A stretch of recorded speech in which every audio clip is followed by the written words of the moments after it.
माननीय अध्यक्ष महोदय,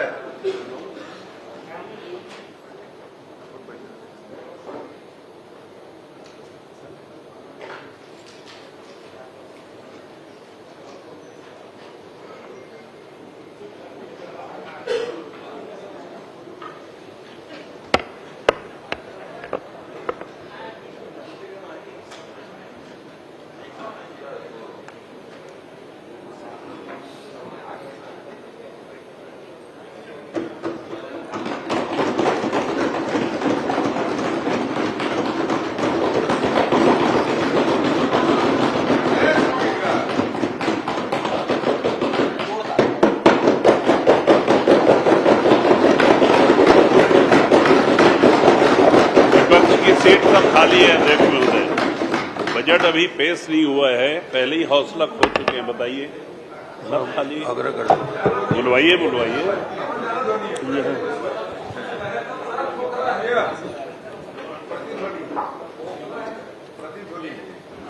श्री चौधरी वित्त मंत्री वित्तीय वर्ष 2025-26 के आय व्यय का उपस्थापन करेंगे। माननीय चौधरी जी।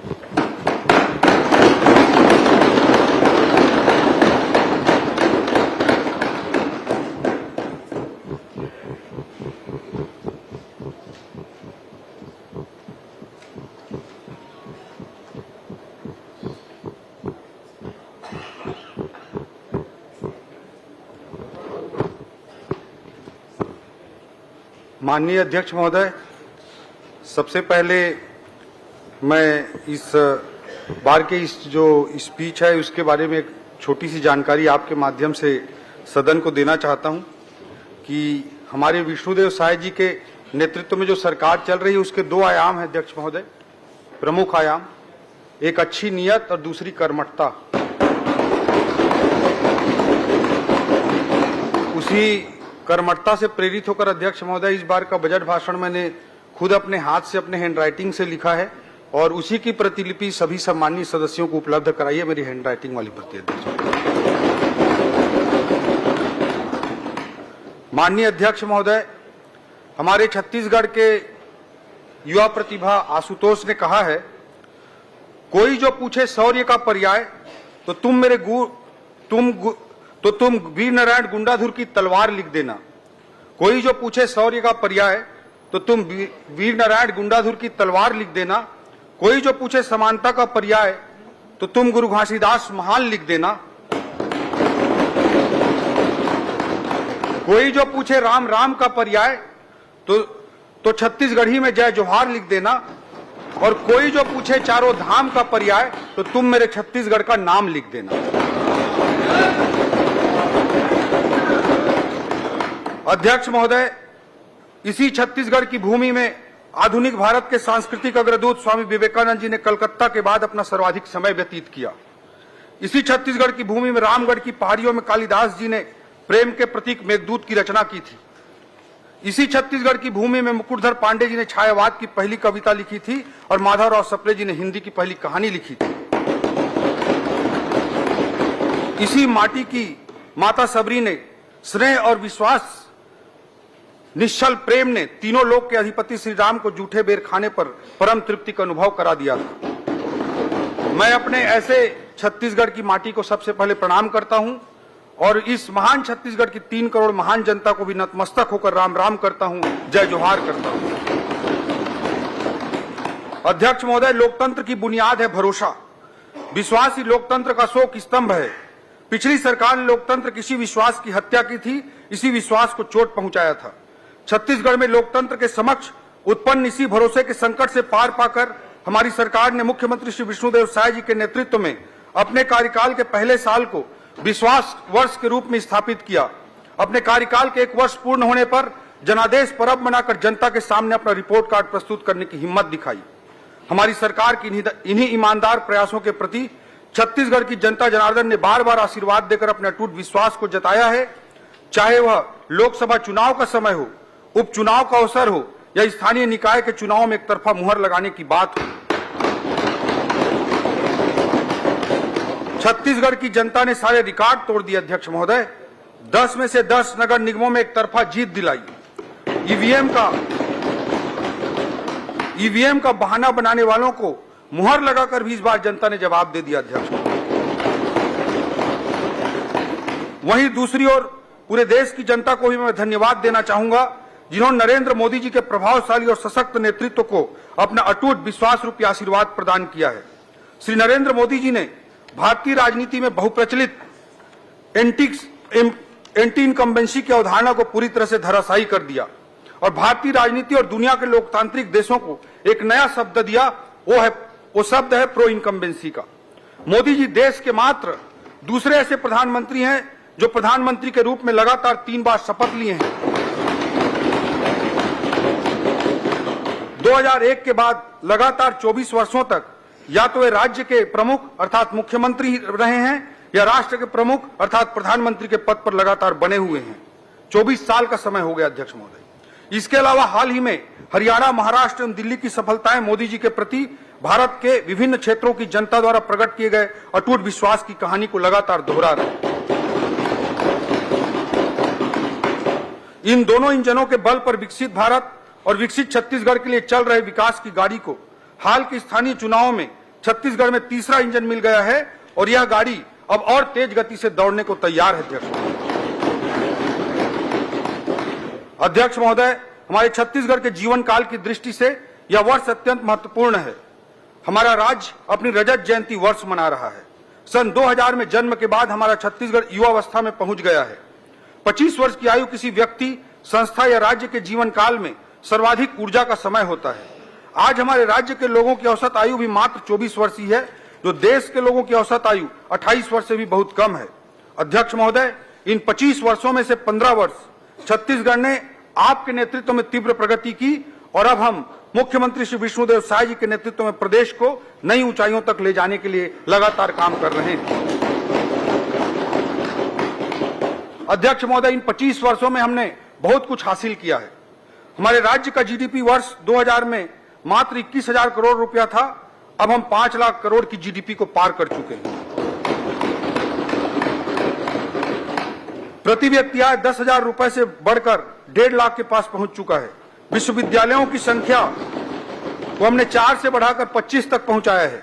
अध्यक्ष महोदय, हमारे राज्य छत्तीसगढ़ का जब गठन हुआ था अभी मुझे याद आता है कि हमारा एक बैचमेट था। हम लोग उसी समय 12वीं कक्षा पास होकर निकले थे और उस मेरे एक बैचमेट दोस्त की पीएमटी में रैंक 100 के अंदर डबल डिजिट में थी, लेकिन उसे एमबीबीएस की सीट तक नहीं मिल पाई थी अध्यक्ष महोदय, क्योंकि उस समय पूरे राज्य में एक ही मेडिकल कॉलेज हुआ करता था।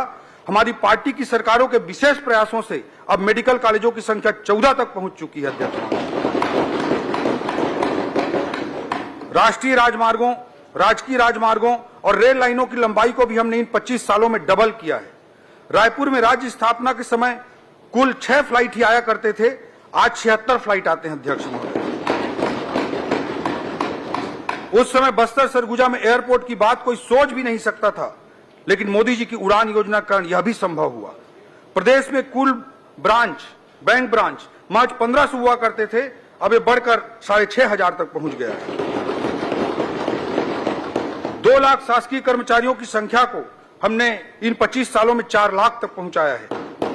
मात्र 5 लाख मीट्रिक टन धान की खरीदी होती थी अध्यक्ष महोदय, जो आज कई गुना बढ़कर 1,50,00,000 मीट्रिक टन के पास पहुंच चुकी है। 7300 मेगावाट बिजली उत्पादन को हम सब ने 18,000 मेगावाट तक पहुंचाने में सफलता पाई है। छत्तीसगढ़ पावर सरप्लस राज्य बना है। सन 2000 में स्थापना के समय हमारी राजधानी रायपुर या पूरे राज्य में एक भी राष्ट्रीय स्तर का संस्थान नहीं था। अध्यक्ष महोदय, आज संभवतः हमारा रायपुर ऐसा एकमात्र राजधानी शहर है जहां आईएम भी है, एम्स भी है, एनआईटी भी है, ट्रिपल आईटी भी है, प्लास्टिक इंजीनियरिंग का इंस्टीट्यूट सीपेड भी है और नेशनल लॉ यूनिवर्सिटी एचएनएलयू भी है। अध्यक्ष महोदय, एक और राष्ट्रीय स्तर का संस्थान आज की इस बजट में और जुड़ने जा रहा है, जिसका जिक्र मैं आगे पंक्तियों में करूंगा। अध्यक्ष महोदय, छत्तीसगढ़ की यह प्रगति गाथा एक ओर मुझे हर्षित करती है, वहीं दूसरी ओर छत्तीसगढ़ के विकास और बेहतर भविष्य की ललक मुझे संतुष्ट होने नहीं देती, बल्कि और ऊर्जा से कार्य करने के लिए प्रेरित करती है। अध्यक्ष महोदय, देश के यशस्वी प्रधानमंत्री श्री नरेंद्र मोदी जी ने कहा है किसी भी राष्ट्र के जीवन काल में एक पड़ाव आता है जब राष्ट्र अपनी विकास यात्रा में तेजी से प्रगति कर सकता है, और भारत के लिए यह वह समय चल रहा है, अमृत काल चल रहा है, जो भारत के इतिहास का यह कालखंड ऐसा कालखंड है जब देश एक लंबी छलांग लगाने जा रहा है। मोदी जी के इस शब्दों में पुनः कहूं तो यही समय है, सही समय है। माननीय प्रधानमंत्री जी ने देश की स्वतंत्रता के अमृत काल 2047 तक देश को विकसित राष्ट्र बनाने का जो महत्वाकांक्षी लक्ष्य रखा है, उसकी पूर्ति के लिए आवश्यक है कि छत्तीसगढ़ भी राष्ट्र निर्माण की इस पहल में बराबर का योगदान देकर माननीय प्रधानमंत्री जी की परिकल्पना को सार्थक करे। यह हमारे छत्तीसगढ़ के 3 करोड़ जनता के लिए भी उतना ही जरूरी है कि देश की विकास प्रक्रिया में कदम ताल करते हुए हम आगे बढ़ सकें। अध्यक्ष महोदय, हमने अपने राज्य को विकसित राज्य बनाने हेतु छत्तीसगढ़ अंजोर विजन 2047 पथ प्रदर्शक एक दस्तावेज तैयार किया है। यह विजन डॉक्यूमेंट कोई कोरा सपना नहीं है, बल्कि छत्तीसगढ़ के जनता के महत्वाकांक्षाओं, आशाओं और समृद्धि को साकार करने के जीवन सफर की मार्गदर्शिका है। अध्यक्ष महोदय, यह केवल सरकारी तरीके से बनाया गया कोई सरकारी दस्तावेज मात्र नहीं है। हमने राज्य के सभी वर्गों से विचार विमर्श कर इसको मूर्त रूप प्रदान किया है, क्योंकि हम जानते हैं कि विकसित छत्तीसगढ़ का स्वरूप केवल सरकार तय न करे, बल्कि यह जन भावनाओं से प्रेरित हो, यह हमारी मान्यता है। अध्यक्ष महोदय, हमारे विजन डॉक्यूमेंट में अल्पकालिक, मध्यकालिक और दीर्घकालिक लक्ष्य उनको प्राप्त करने की रणनीति शामिल है। हमारी सरकार प्रत्येक बजट भी विजन डॉक्यूमेंट के अनुरूप ही उठा करके एक एक कदम के रूप में प्रस्तुत करेगी। पिछले सत्र में प्रस्तुत बजट से ज्ञान के रूप में समावेशी विकास की जो नींव हमारे द्वारा रखी गई थी, आज का बजट उसी विकास श्रृंखला का अगला पड़ाव है। हमने पिछले बजट में ज्ञान तथा गरीब, युवा, अन्नदाता, किसान और नारी को केंद्र बिंदु बनाकर योजनाओं का न केवल निर्माण किया, अपितु मुख्यमंत्री विष्णुदेव साय जी के नेतृत्व में पिछले पूरे 1 साल इन योजनाओं को जनता तक साय साय पहुंचाया भी है। अध्यक्ष महोदय, इस बजट के शुरुआत में मैं ज्ञान अर्थात अंत्योदय या समावेशी विकास को सुनिश्चित करने के लिए आवश्यक रणनीति गति का जिक्र करना चाहूंगा। अध्यक्ष महोदय, पिछले बार हमने ज्ञान को केंद्र बिंदु बनाया था। ज्ञान अर्थात गरीब, युवा, अन्नदाता और नारी, इनको अगर हमको आगे बढ़ाना है, इनका अगर हमको उत्थान करना है, तो गति आवश्यक है। अध्यक्ष महोदय, उसे आगे बढ़ाने के लिए, ज्ञान को आगे बढ़ाने के लिए गति की रणनीति आवश्यक है। गति में जी का अर्थ है गुड गवर्नेंस, ए का अर्थ है एक्सिलरेटिंग इंफ्रास्ट्रक्चर, टी का अर्थ है टेक्नोलॉजी और आई का अर्थ है इंडस्ट्रियल ग्रोथ। अध्यक्ष महोदय, गति न केवल ज्ञान के कल्याण के लिए अनिवार्य है, बल्कि हमारे 2030 तक के मध्यकालिक लक्ष्य और 2047 तक के विकसित छत्तीसगढ़ के दीर्घकालिक लक्ष्य को भी प्राप्त करने के लिए जरूरी है। मैं गति के इन्हीं 4 बिंदुओं का इस बजट की दृष्टिकोण से उल्लेख करना चाहूंगा, वर्णन करना चाहूंगा। अध्यक्ष महोदय, सुशासन से तीव्र आर्थिक विकास को पिछले बजट में मैंने 10 आधारभूत रणनीतिक स्तंभों के रूप में रखा था। माननीय श्री विष्णुदेव साय जी के नेतृत्व में हमने सुशासन एवं अभिसरण विभाग का गठन किया है, ताकि हम प्रधानमंत्री जी के सुशासन के सूत्र वाक्य मैक्सिमम गवर्नेंस, मिनिमम गवर्नमेंट की ओर अग्रसर हो सके। एक नए विभाग के रूप में इसे स्थापित करने वाला छत्तीसगढ़ संभवतः देश का पहला राज्य है। अध्यक्ष महोदय, लाल फीताशाही को खत्म करने के लिए हम ई ऑफिस प्रणाली अपना रहे हैं, ताकि ऑनलाइन तरीके से समय पर फाइलों का निपटारा हो, विलंब की जिम्मेदारी तय हो, भ्रष्टाचार की आशंका को भी कम किया जा सके। सरकारी सुविधाओं और योजनाओं की आसान और सुनिश्चित डिलीवरी के लिए हम डिजिटल गवर्नेंस का उपयोग कर रहे हैं। सरकार की योजनाओं के क्रियान्वयन पर सतत निगरानी रखने के लिए माननीय मुख्यमंत्री जी के द्वारा डैशबोर्ड अटल मॉनिटरिंग पोर्टल आरंभ किया गया है। आज के इस बजट में इस हेतु 10 करोड़ रुपए का प्रावधान किया गया है। सरकारी खरीदों में भ्रष्टाचार रोकने के लिए हमने जेम पोर्टल से खरीदी की प्रक्रिया को फिर से प्रारंभ किया है।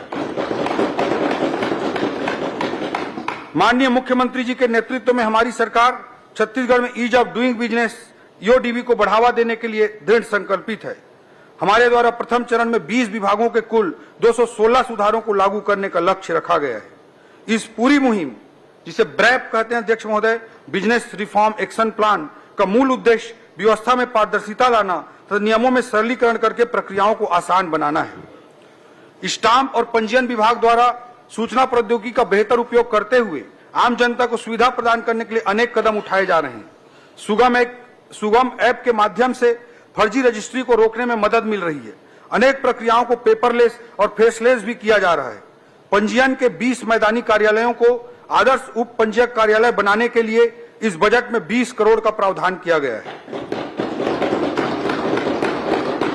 पासपोर्ट ऑफिस की तर्ज पर जमीन रजिस्ट्री हेतु भी लोगों के लिए आसान व्यवस्था स्थापित की जाएगी। हक त्याग एवं बंटवारा में लगने वाले लाखों रुपए के शुल्क के स्थान पर अब मात्र 500 रुपए का प्रावधान कर दिया गया है। इससे भविष्य में उत्पन्न होने वाले लाखों राजस्व विवादों को रोका जा सकेगा।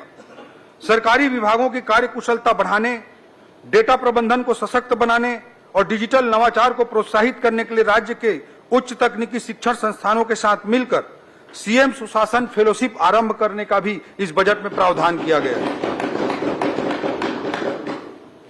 इसके लिए इस बजट में 10 करोड़ रुपए का प्रावधान किया गया है। अध्यक्ष महोदय, यह संभवतः पूरे देश में इस तरह का पहला प्रयास है कि आईएम और IIIT के साथ मिलकर ऑन द जॉब ट्रेनिंग शामिल करते हुए दक्ष मानव संसाधन तैयार किए जाएंगे। इससे हमारे छत्तीसगढ़ के युवाओं को उच्च स्तरीय जॉब के अवसर प्राप्त हो सकेंगे।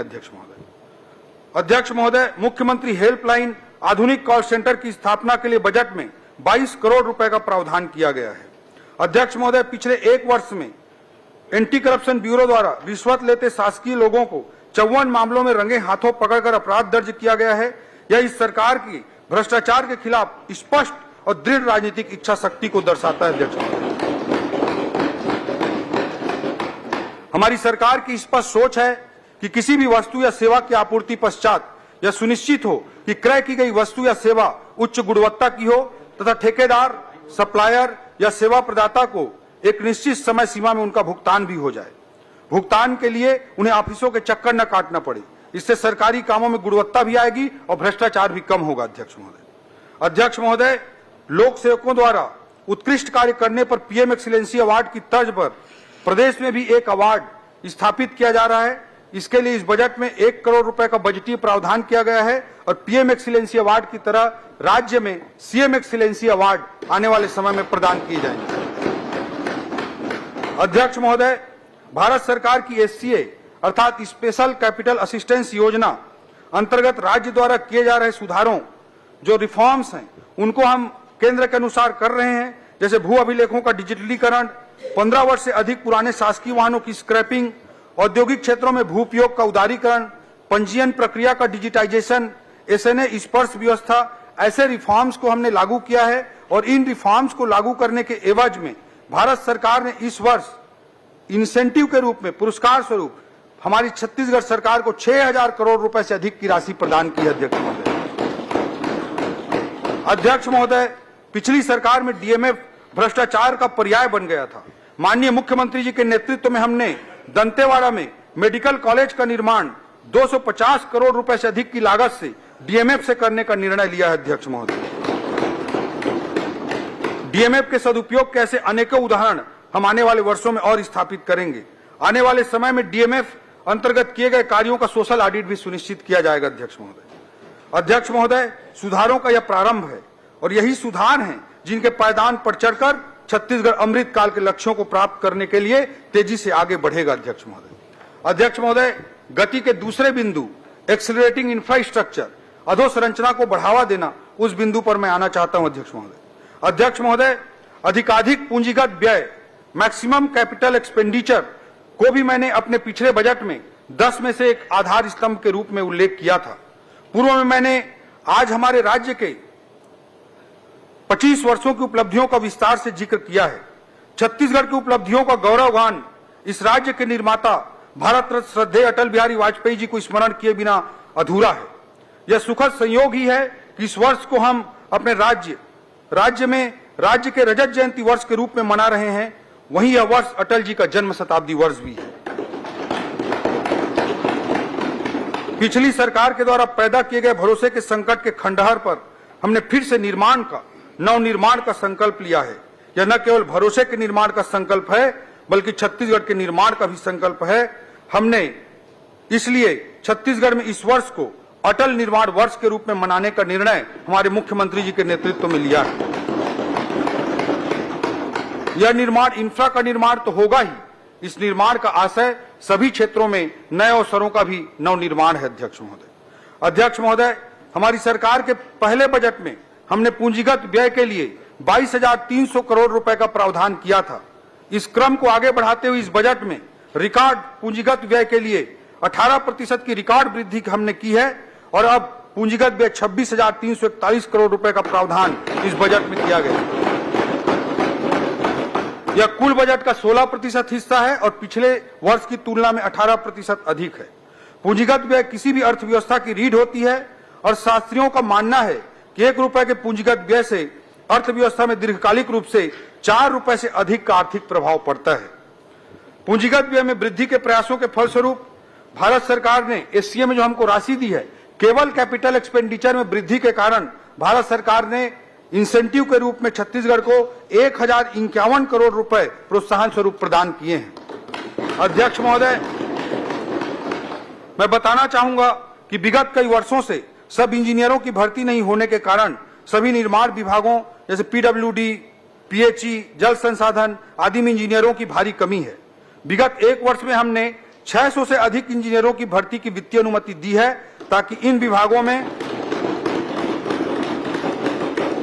पर्याप्त मानव संसाधन उपलब्ध हों एवं अधिकाधिक पूंजीगत व्यय करके आर्थिक विकास को छत्तीसगढ़ में गति दी जा सके। हमारी सरकार ने सड़कों के सुदृढ़ नेटवर्क बनाने के लिए रोड प्लान 2030 तैयार किया है, जिसका मुख्य उद्देश्य राजधानी से जिला, जिला से जिला, जिला से विकासखंड एवं विकासखंड से विकासखंड स्तर तक चौड़ी और उन्नत सड़कों का जाल बिछाना है। हमने छोटे शहर जो नगर पंचायत या नगर पालिका स्तर के हैं, उनके विकास को ध्यान में रखते हुए इस बजट में माननीय मुख्यमंत्री जी के निर्देश पर एक नई योजना प्रारंभ करने जा रहे हैं। उस योजना का नाम होगा मुख्यमंत्री रिंग रोड योजना। ये नया योजना प्रारंभ होने जा रहा है। इसके लिए इस बजट में प्रारंभिक तौर पर 100 करोड़ रुपए का प्रावधान किया गया। अध्यक्ष महोदय, राज्य के पीडब्ल्यूडी अर्थात लोक निर्माण विभाग के लिए इस बजट में लगभग 9,500 करोड़ रुपए का प्रावधान किया गया है, जो पिछली बार की तुलना में 20% अधिक है। राज्य बनने के बाद पहली बार एक वित्तीय वर्ष में नई सड़कों के निर्माण के लिए इस बार 2,000 करोड़ रुपए का प्रावधान किया गया। अध्यक्ष महोदय, राज्य में पहली बार राष्ट्रीय राजमार्गों के रखरखाव जैसी व्यवस्था राज्य मार्गों एवं मुख्य जिला मार्गों पर भी लागू करने के लिए उन्नत व्यवस्था ओपीआरएमसी योजना अंतर्गत 20 करोड़ रुपए का प्रावधान इस बजट में किया गया है। अध्यक्ष महोदय, डबल इंजन सरकार केवल एक नारा नहीं है, बल्कि प्रभावशील वास्तविकता है। प्रमाण स्वरूप मैं बताना चाहूंगा कि भारत सरकार ने राज्य में राष्ट्रीय राजमार्गों के निर्माण के लिए पिछले केवल 1 वर्ष में लगभग 20,000 करोड़ रुपए के सड़कों की कार्य की स्वीकृति प्रदान की है। अध्यक्ष महोदय, राज्य के ग्रामीण क्षेत्रों में पक्की 12 सड़कों के निर्माण के लिए पीएमजीएसवाई अंतर्गत 845 करोड़, विशेष पिछड़ी जनजाति वाले बसाहटों को पक्की सड़क से जोड़ने के लिए प्रधानमंत्री जनमन योजना अंतर्गत 500 करोड़ तथा मुख्यमंत्री ग्राम सड़क योजना एमएमजीएसवाई अंतर्गत 119 करोड़ रुपए का प्रावधान किया गया। अध्यक्ष, नगर निगम क्षेत्र जो हमारे छत्तीसगढ़ के 14 बड़े नगरीय निकाय हैं, 14 नगर निगम हैं, उनमें सुनियोजित विकास को बढ़ावा देने के लिए भी इस बजट में एक नई योजना प्रारंभ की जा रही है। इस योजना का नाम मुख्यमंत्री नगरोत्थान योजना रहेगी। अध्यक्ष महोदय, इसके लिए इस बजट में 500 करोड़ रुपए का वित्तीय प्रावधान किया गया। अध्यक्ष, जगदलपुर, अंबिकापुर एवं बिलासपुर एयरपोर्टों के विकास कार्यों के लिए बजटीय प्रावधान किए गए हैं। ज्यादा से ज्यादा फ्लाइट संचालन हो सके, इसके लिए 40 करोड़ रुपए का बीजीएफ का भी प्रावधान किया गया है। माननीय प्रधानमंत्री जी के नदियों को जोड़ने की महत्वाकांक्षी लक्ष्य को भी हम पूरा करने के लिए मुख्यमंत्री जी के नेतृत्व में आगे बढ़ रहे हैं। अध्यक्ष महोदय, महानदी एवं इंद्रावती नदी को जोड़ने के लिए और केवई नदी और हसदेव नदी को आपस में जोड़ने के लिए सर्वे कार्य कराने के लिए भी इस बजट में प्रावधान किया गया। अध्यक्ष, हमने अपने जन संकल्प पत्र के अनुरूप रायपुर एवं आसपास के क्षेत्रों को शामिल करते हुए एनसीआर की तर्ज पर एससीआर साथ स्टेट कैपिटल रीजन विकसित करने का निर्णय लिए हैं। जैसे नेशनल कैपिटल रीजन है वैसे स्टेट कैपिटल रीजन बनाने का भी निर्णय हमारी सरकार ने लिया है। इसके लिए बजट में स्टेट कैपिटल रीजन के कार्यालय की स्थापना के लिए भी बजट का प्रावधान कर दिया गया है। सर्वे और डीपीआर निर्माण हेतु भी इस बजट में 5 करोड़ रुपए का प्रावधान किया गया है। आज बड़े शहरों की जरूरत मेट्रो, मिनी मेट्रो के रूप में सामने आ रही है। अध्यक्ष महोदय, इस बात को ध्यान में रखते हुए, भविष्य की जरूरतों को ध्यान में रखते हुए रायपुर से दुर्ग तक मेट्रो रेल सुविधा के सर्वे का कार्य भी इस बजट में प्रावधानित है। 5 करोड़ रुपए का प्रावधान किया जाए। रायपुर शहर में कैनाल रोड फेज 3 का निर्माण, पंडरी से मोवा फ्लाईओवर ब्रिज का निर्माण, एक्सप्रेसवे फेज 2 का निर्माण, कटघोरा से दीपका 4 लेन सड़क का निर्माण, रायगढ़ से महापल्ली 4 लेन सड़क का निर्माण, अंबिकापुर अंबेडकर चौक से वाराणसी मार्ग 4 लेन सड़क का निर्माण, ऐसे अनेकों कार्यों को इस बार प्रमुखता से इस बजट में अधोसंरचनात्मक कार्यों को जोड़ा गया है। पेयजल व्यवस्था हेतु भी जल जीवन मिशन योजना अंतर्गत 4,500 करोड़ रुपए का बजटीय प्रावधान इस बार किया गया है। गति के तीसरे बिंदु टी अर्थात टेक्नोलॉजी पर मैं अब चर्चा करना चाहूंगा। अध्यक्ष महोदय, औद्योगिक क्रांति से लेकर डिजिटल युग तक तकनीकी प्रगति ने पूरी दुनिया में लगातार आर्थिक विकास को गति प्रदान की है। आज दुनिया चौथी औद्योगिक क्रांति के मुहाने पर खड़ी है, जहां AI, artificial intelligence, blockchain, IoT and renewable energy प्रौद्योगिकियां केवल उपकरण ही नहीं हैं, बल्कि ये परिवर्तनकारी शक्तियां हैं। नवाचार उद्योगों को नए सिरे से परिभाषित कर रहे हैं। टेक्नोलॉजी किसी भी आधुनिक अर्थव्यवस्था का आज की तारीख में प्रवेश द्वार बन चुका है। अध्यक्ष महोदय, मोबाइल कनेक्टिविटी तकनीकी क्रांति का सूत्रधार है, या फिर कहूं तो यह आज के आधुनिक युग का वाहक है। किंतु प्रदेश के ऐसे सुदूर अंचल हैं जहां आज भी दूरसंचार की क्रांति से ये अंचल वंचित हैं। इस कमी को दूर करने के लिए मुख्यमंत्री जी के निर्देश पर एक नई योजना का इस बजट में प्रावधान किया गया है। अध्यक्ष महोदय, इस योजना का नाम होगा मुख्यमंत्री मोबाइल टावर योजना। इसका प्रथम चरण इस बजट में प्रावधान प्रथम चरण का किया गया है। इससे जो मोबाइल कनेक्टिविटी नहीं हो रही है, ऐसे गांवों को मोबाइल कनेक्टिविटी से जोड़ने का काम वीजीएफ के माध्यम से किया जाएगा, जिससे ऐसे क्षेत्रों में टेलीकॉम सेवा प्रदाताओं को मोबाइल टावर लगाने के लिए वीजीएफ के माध्यम से प्रोत्साहित करेंगे। इसके लिए इस बजट में प्रावधान किया गया। अध्यक्ष महोदय, स्टेट डेटा सेंटर की स्थापना के लिए 40 करोड़, स्वान के संचालन के लिए 18 करोड़, डिजिटल गवर्नेंस के लिए 9 करोड़ का भी प्रावधान किया गया है। आईटी के माध्यम से न्यायिक व्यवस्था को सुदृढ़ करने के लिए न्यायालयों के कंप्यूटरीकरण के लिए 37 करोड़ का प्रावधान किया गया है। डिजिटल क्रॉप सर्वे के लिए 40 करोड़ का प्रावधान किया गया है। ई धरती योजना के अंतर्गत भू अभिलेखों के डिजिटलीकरण के लिए 48 करोड़ रुपए का प्रावधान किया गया है। वित्तीय टेक्नोलॉजी आधारित वित्तीय प्रबंधन के लिए इफमिस की व्यवस्था को लागू करने के लिए 45 करोड़ और आबकारी विभाग में centralised command and control system को स्थापित करने के लिए 3 करोड़ रुपए का प्रावधान किया गया है। जिला स्तर पर तकनीक का प्रयोग करते हुए जीडीपी का मूल्यांकन करने के लिए स्टैटिस्टिकल एनालिसिस सिस्टम की स्थापना हेतु 7 करोड़ रुपए का प्रावधान किया गया है। यह दुर्भाग्यजनक है अध्यक्ष महोदय कि अब तक जिलों का पृथक से जीडीपी की गणना नहीं की जाती थी। अब विभिन्न जिलों के जीडीपी की गणना की जा सकेगी एवं जिलावार विकास रणनीति भारत सरकार की तरह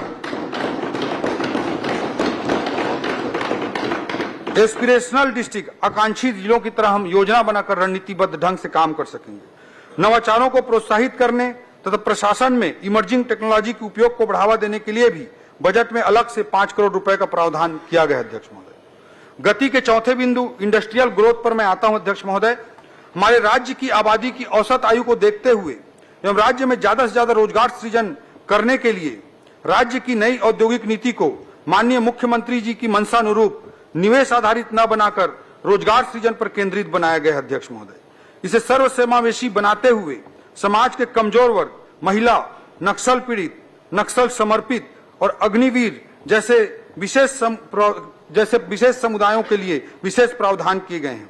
अध्यक्ष महोदय, निवेशकों को राज्य में आकर्षित और प्रोत्साहित करने के लिए हाल ही में मुख्यमंत्री जी के नेतृत्व में दिल्ली और मुंबई में इन्वेस्टर्स कनेक्ट कार्यक्रम आयोजित किए गए, जिसमें देश के बड़े उद्योगपतियों ने विभिन्न क्षेत्रों जैसे प्लास्टिक, टेक्सटाइल, खाद्य प्रसंस्करण, सीमेंट, आईटी आदि में निवेश की इच्छा जताई है। आज हमारी नई औद्योगिक नीति का नतीजा है कि सेमीकंडक्टर, रिन्यूएबल एनर्जी जैसे क्षेत्रों में भी निवेश के लिए कंपनियां छत्तीसगढ़ में आ रही हैं।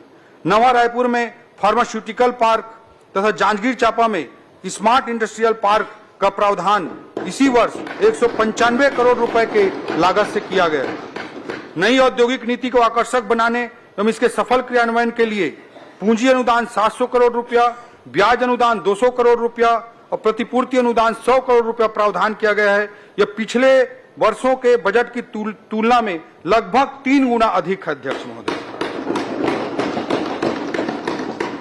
खाद्य प्रसंस्करण के क्षेत्र में छत्तीसगढ़ में असीम संभावनाएं हैं, अतः फूड पार्कों की स्थापना हेतु 17 करोड़, प्रधानमंत्री सूक्ष्म खाद्य उद्योग उन्नयन योजना हेतु 46 करोड़, इसके साथ ही नए औद्योगिक क्षेत्रों की स्थापना हेतु 23 करोड़ का इस बजट में प्रावधान किया गया है। विगत वर्षों में उद्योगों को अनुदान मिलने वाली राशि समय पर न मिल पाने के कारण व्यवसायियों को व्यवहारिक परेशानियों का सामना करना पड़ता था। अध्यक्ष महोदय, मैं अवगत कराना चाहूंगा कि पूर्व वर्ष के लगभग 700 करोड़ रुपए के दायित्वों को हमारी सरकार ने इस वर्ष भुगतान करने का बीड़ा उठाया और ये 700 करोड़ रुपए का भुगतान किया है। अध्यक्ष महोदय, उद्योगों को बढ़ावा देना हमारी सर्वोच्च प्राथमिकता है। इसका सबसे बड़ा परिचायक है कि हमने उद्योग विभाग के बजट को पिछले वर्ष की तुलना में इस वर्ष 2 गुने से भी अधिक करते हुए 1420 करोड़ रुपए का प्रावधान किया है।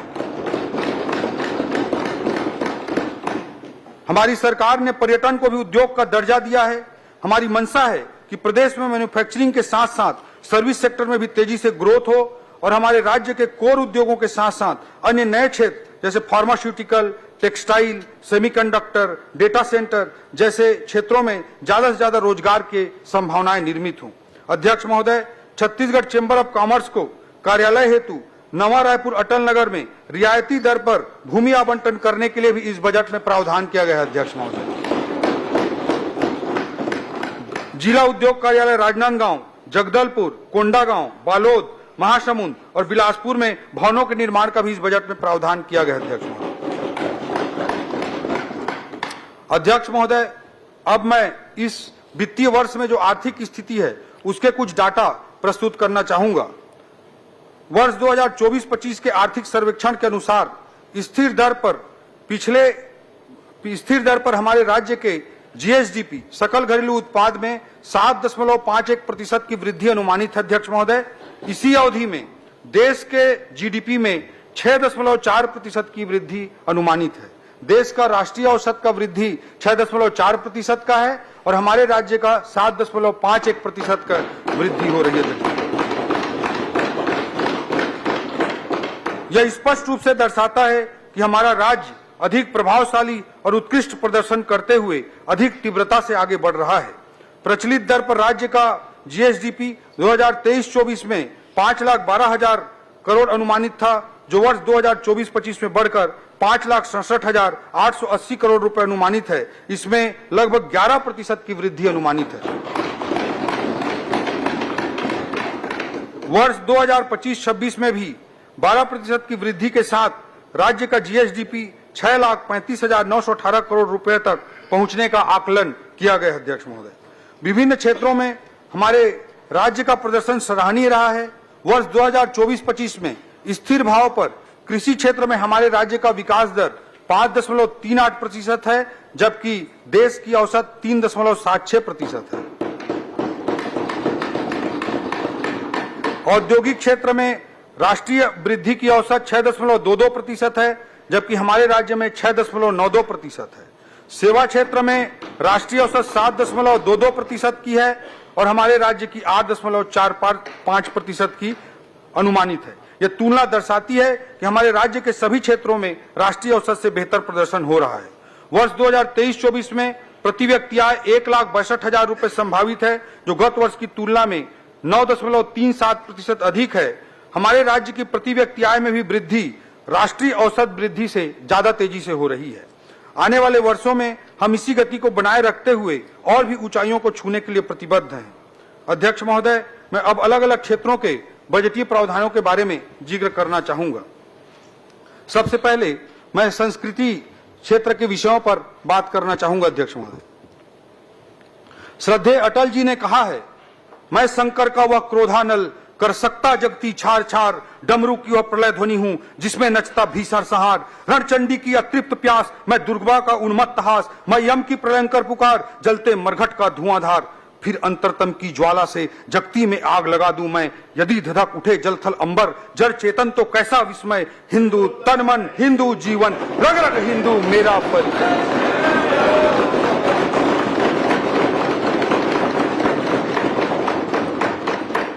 अध्यक्ष महोदय, हिंदू किसी मजहब का नाम नहीं है। माननीय सर्वोच्च न्यायालय ने भी कहा है कि यह एक जीवन पद्धति का नाम है, जीने का एक तरीका है। सर्वे भवन्तु सुखिना का भाव ही हिंदुत्व है और हमें गर्व है इस महान सोच पर, हमें गर्व है इस जीवन पद्धति पर जो हमेशा दुनिया को जीना सिखाते आई।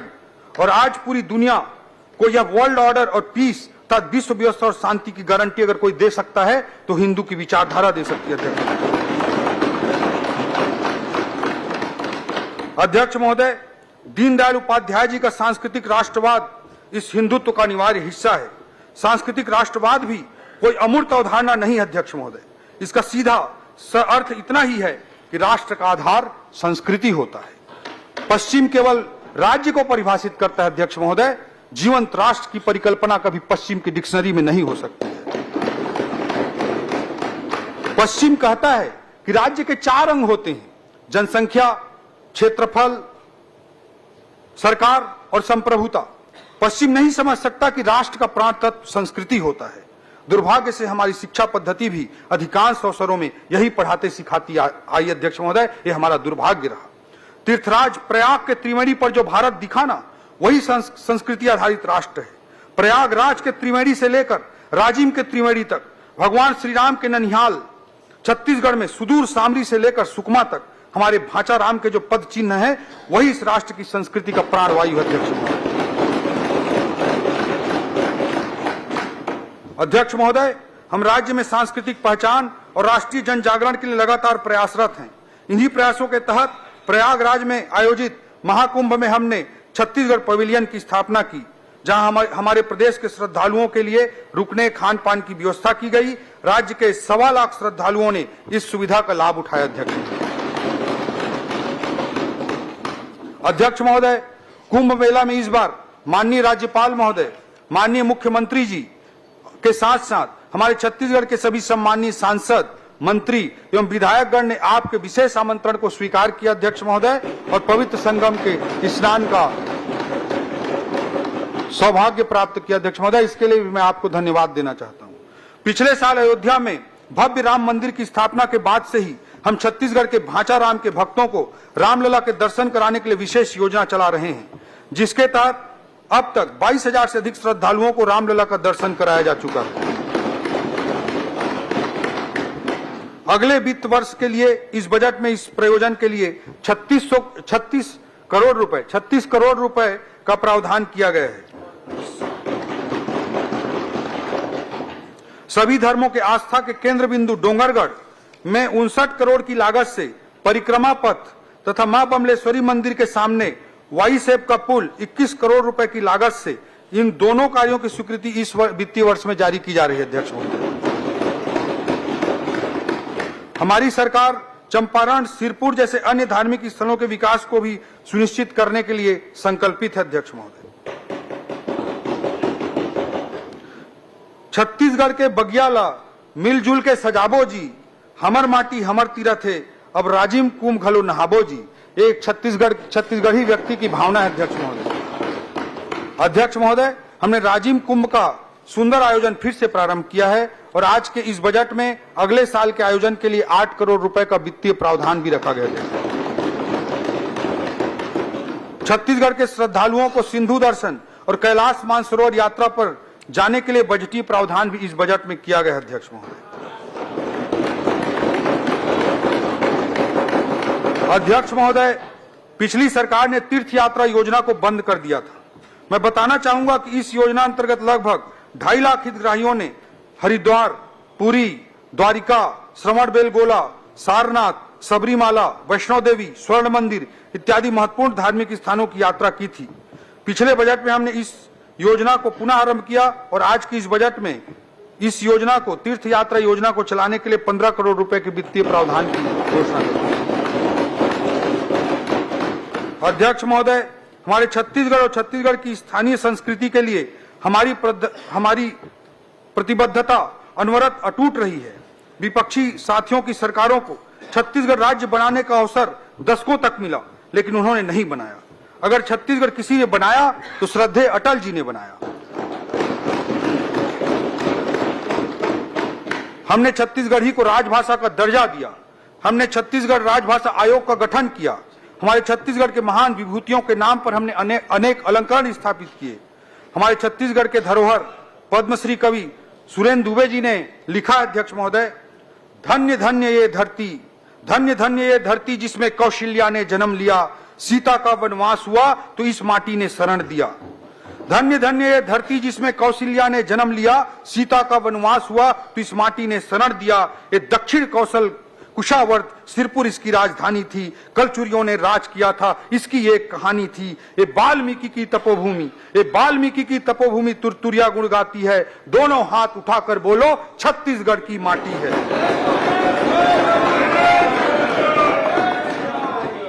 अध्यक्ष महोदय, हमारी सरकार स्थानीय आदिवासी संस्कृति को संजोकर रखने के लिए विशेष संग्रहालय की स्थापना कर रही है, जिसमें राज्य के जनजातीय समुदायों की सांस्कृतिक विविधता के आर्टिफैक्ट्स को 14 गैलरियों में संजोया जाएगा।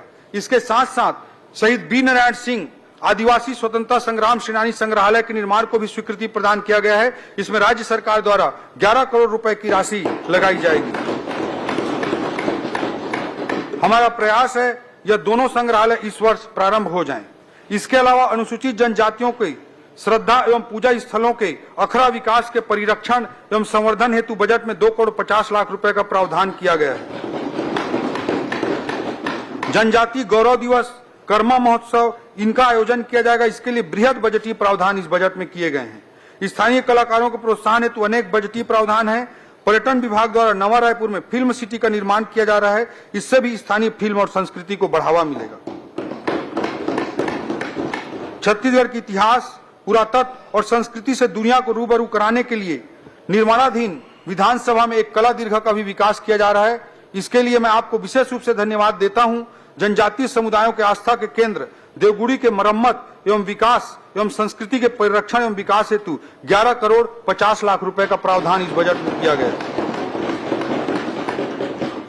अध्यक्ष महोदय, इसके बाद मैं युवा एवं उनके रोजगार के बारे में इस बजट में चर्चा करना चाहूंगा। अध्यक्ष महोदय, नेल्सन मंडेला जी ने कहा था, youth is the engine of progress, अर्थात किसी राष्ट्र को विकासशील से विकसित और महान बनाने का सफर युवा शक्ति के योगदान के बिना संभव नहीं है। अभी हाल ही में जर्मन चांसलर ने अपनी भारत यात्रा के दौरान माननीय प्रधानमंत्री मोदी जी के समक्ष इस बात की घोषणा की थी कि जर्मनी में भारत के कुशल वर्क फोर्स के लिए वीजा जारी करने की सीमा 20,000 से बढ़ाकर लगभग 1 लाख कर दी जाएगी। विश्व पटल पर भारत की उभरती युवा शक्ति का सबसे बड़ा प्रमाण है। अध्यक्ष महोदय, विकसित देशों की आबादी तेजी से बूढ़ी हो रही है। आज जापान की औसत आयु 50 वर्ष, जर्मनी की औसत आयु 47 वर्ष, चीन की औसत आयु 40 वर्ष, अमेरिका की औसत आयु 39 वर्ष है। वहीं दूसरी ओर भारत की औसत आयु मात्र 28 वर्ष है। और अगर मैं छत्तीसगढ़ के औसत आयु की बात करूं तो अब देश की औसत आयु 28 वर्ष से भी कम 24 वर्ष ही है। डेमोग्राफिक डिविडेंड प्राप्त करने का हमारे राज्य के लिए सबसे अनुकूल समय। अध्यक्ष महोदय, जैसा कि मैंने पूर्व में बताया कि हमने अपने औद्योगिक नीति को निवेश आधारित न बनाकर रोजगार सृजन पर आधारित बनाया है। जो छूट दी जाएगी, जो सब्सिडी दी जाएगी, उसका आधार निवेश की सीमा नहीं होगी, बल्कि अधिकाधिक रोजगार सृजन के क्राइटेरिया पर यह छूट और सब्सिडी प्रदान की जाएगी। तो सही मायने में हमारे सरकार के राज्य की युवा शक्ति के प्रति आस्था का, हमारी सोच का प्रतीक है। युवाओं के प्रासंगिक कौशल विकास के लिए मुख्यमंत्री कौशल विकास योजना अंतर्गत 26 करोड़ रुपए का बजटीय प्रावधान इस बजट में किया गया है। अध्यक्ष महोदय, पिछले 25 सालों में रायपुर में निर्मित हुए राष्ट्रीय संस्थानों का मैंने जिक्र किया। एक नए राष्ट्रीय संस्थान के स्थापना की घोषणा इस बजट में और की जा रही है, जो रायपुर के और पूरे छत्तीसगढ़ के माथे पर एक और तिलक होगा। हमारा छत्तीसगढ़ कला कौशल जैसे बेल मेटल आर्ट, कोसा, टेराकोटा, बैम्बू आर्ट इत्यादि से परिपूर्ण है, किंतु आज आधुनिकता के दौर में इन्हें प्रासंगिक बनाना है। हमारे द्वारा नवा रायपुर में NIFT National Institute of Fashion Technology की स्थापना का निर्णय लिया गया है, जिससे इन कलाकृतियों को नया आधुनिक तरीके से वैश्विक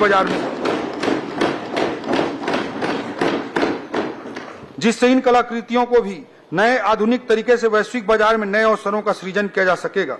इससे हमारी युवाओं को उभरते अर्थव्यवस्था के अनुरूप गुणवत्तापूर्ण रोजगार के अवसर प्राप्त होंगे। निफ्ट के स्थापना के लिए इस बजट में 50 करोड़ रुपए का प्रावधान किया गया है। अध्यक्ष महोदय, राज्य, राष्ट्रीय और अंतर्राष्ट्रीय स्तर पर अर्थव्यवस्था में नित्य नए अवसर सृजित हो रहे हैं और नर्सिंग एक ऐसा ही क्षेत्र है। कोई युवा बहन अगर नर्सिंग का कोर्स कर लेती है तो उसे आसानी से रोजगार मिल सकता है। रोजगार की असीम संभावनाएं हैं।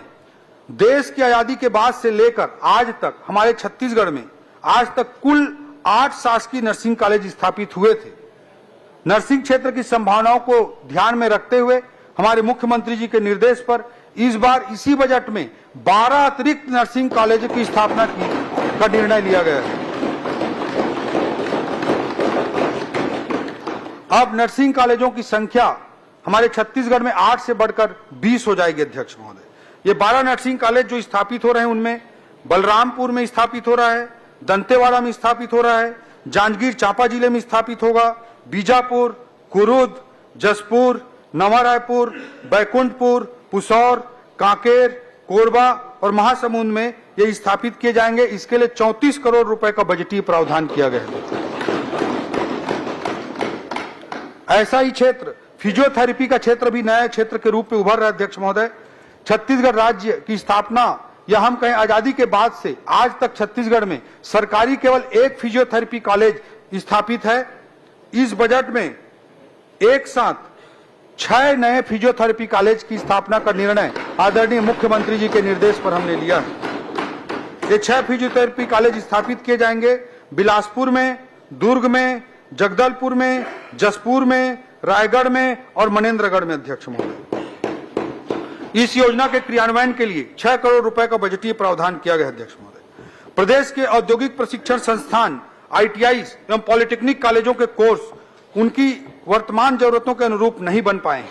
रोजगार उन्मुखी प्रशिक्षण प्रदान करने के लिए इन संस्थानों के अपग्रेडेशन की आवश्यकता है। इसके लिए इस बजट में ITI और पॉलिटेक्निक कॉलेजों को वर्तमान जरूरतों के अनुरूप बनाने के लिए 100 करोड़ रुपए का प्रावधान किया गया है।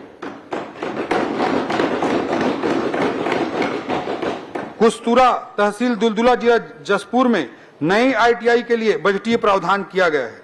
आज अर्थव्यवस्था में सर्विस सेक्टर में रोजगार के बहुत ज्यादा अवसर विद्यमान हैं और पर्यटन क्षेत्र ऐसा ही एक क्षेत्र है।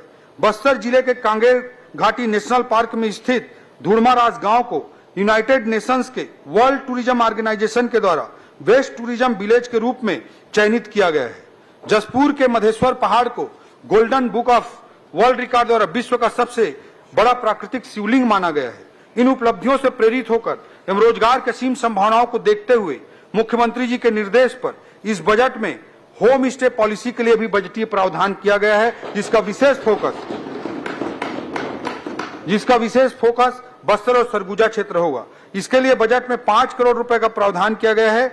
इस पॉलिसी का विशेष फोकस बस्तर और सरगुजा क्षेत्र होगा। अध्यक्ष महोदय, SSIP student startup innovation policy के तहत छत्तीसगढ़ की युवाओं की रचनात्मकता, नवाचार और उद्यमिता को सशक्त बनाने एवं सतत विकास को बढ़ावा देने के लिए 5 करोड़ रुपए का बजटीय प्रावधान किया गया है। ये सारे प्रयास इसी उद्देश्य के साथ किए जा रहे हैं कि हम अपनी युवाओं को शासकीय नौकरी के साथ साथ उभरती हुई अर्थव्यवस्था में निर्मित हो रहे रोजगार के नए विकल्पों के लिए तैयार कर सकें। ये हमारी रणनीति है।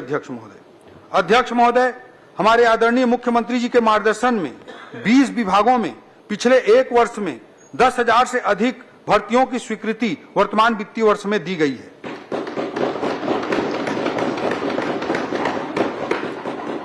आने वाले वित्तीय वर्ष में भी माननीय मुख्यमंत्री जी के मार्गदर्शन में भर्ती हेतु पदों की स्वीकृति की प्रक्रिया को और तेज गति प्रदान की जाएगी।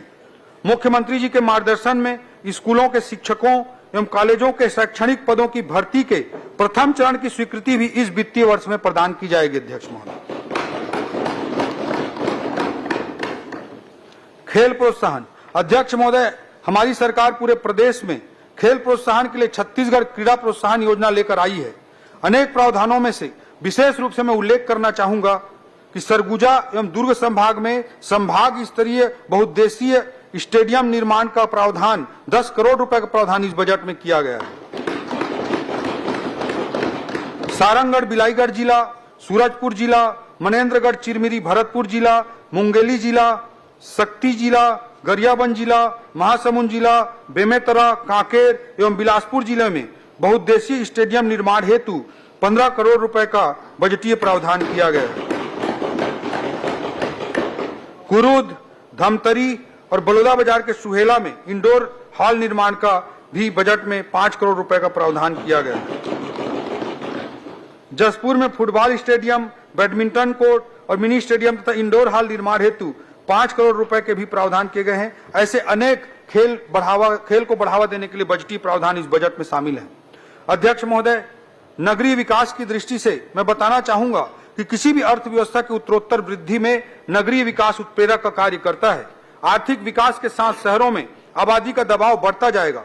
हमारे शहरों का सुनियोजित और सर्वांगीण विकास हो, इसके लिए अनेक बजटीय प्रावधान इस बजट में किए गए हैं। मैंने मुख्यमंत्री नगरोत्थान योजना, उसके अंतर्गत 500 करोड़ रुपए के बजट प्रावधान का पहले ही जिक्र किया। नगरीय निकाय में अधोसंरचना विकास के लिए इस वर्ष 750 करोड़ रुपए का प्रावधान किया गया है। स्वच्छ पेयजल की व्यवस्था को शहरी क्षेत्रों में दुरुस्त करने के लिए अमृत मिशन अंतर्गत 744 करोड़ रुपए बजट का प्रावधान किया गया है और सबके लिए आवास योजना के अंतर्गत 875 करोड़ रुपए बजट का प्रावधान किया गया है। महोदय, सदन को यह अवगत कराते हुए मैं अंतःकरण से बहुत प्रसन्न हो रहा हूं कि हमारी सरकार ने एक नई योजना मुख्यमंत्री गृह प्रवेश सम्मान योजना प्रारंभ करने का निर्णय लिया है। इसके तहत लाभार्थियों को सही समय पर आवास निर्माण कर गृह प्रवेश के उत्सव पर अतिरिक्त प्रोत्साहन राशि देने का निर्णय लिया गया है तथा इसके लिए इस बजट में 100 करोड़ रुपए का प्रावधान किया गया है। अध्यक्ष महोदय, रायपुर का नालंदा परिसर, उसकी सफल कहानी सर्वविदित है और युवाओं के बीच इसकी मांग को देखते हुए हमने 17 नए नगरीय निकायों में 17 नए प्रावधानों के तहत नगरीय निकायों में नालंदा परिसर विकसित करने का निर्णय लिया। इसके लिए बजट में 100 करोड़ रुपए का बजटीय प्रावधान किया गया। नवीन फायर स्टेशन निर्माण एवं क्षमता वृद्धि के लिए 44 करोड़ रुपए का बजट रखा गया। अध्यक्ष महोदय, छत्तीसगढ़ के विकास का हृदय यदि इसका शहरी क्षेत्र है तो इस विकास की धमनियां इसके गांवों से होकर गुजरती हैं। शहर एवं ग्रामीण विकास दोनों एक दूसरे के पूरक हैं। एक को हासिल किए बिना दूसरे की परिकल्पना नहीं की जा सकती। ग्रामीण विकास की दृष्टि से इस बजट में अनेक प्रावधान किए गए हैं, जिसमें से मैं कुछ का जिक्र करना चाहूंगा। ऐसे कई ग्रामीण मार्ग हैं जो आज भी बरसात में पुल के अभाव में कट जाते हैं। ऐसे पुलों के निर्माण के लिए 30 करोड़ रुपए का बजटीय प्रावधान किया गया है। गांव के अंदर मुख्यमंत्री ग्राम गौरव पथ योजना हेतु 100 करोड़ रुपए का प्रावधान किया गया है।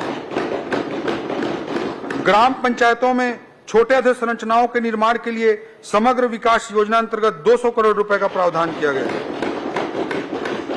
महतारी सदन निर्माण हेतु 50 करोड़ रुपए का प्रावधान किया गया है। राज्य की ग्राम पंचायतों में यूपीआई पेमेंट व्यवस्था को लागू करने के लिए 5 करोड़ रुपए का वित्तीय प्रावधान किया गया है।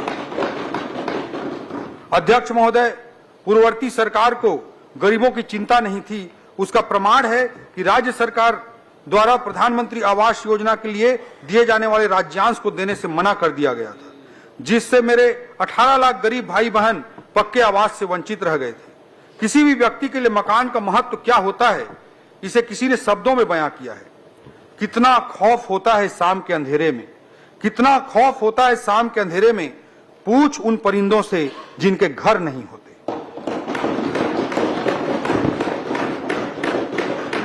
अध्यक्ष महोदय, हमने अपनी पहली कैबिनेट में मोदी की गारंटी के अंतर्गत महत्वपूर्ण बिंदु को पूरा करने के लिए 18 लाख प्रधानमंत्री आवास निर्माण को पूरा करने का संकल्प लिया है।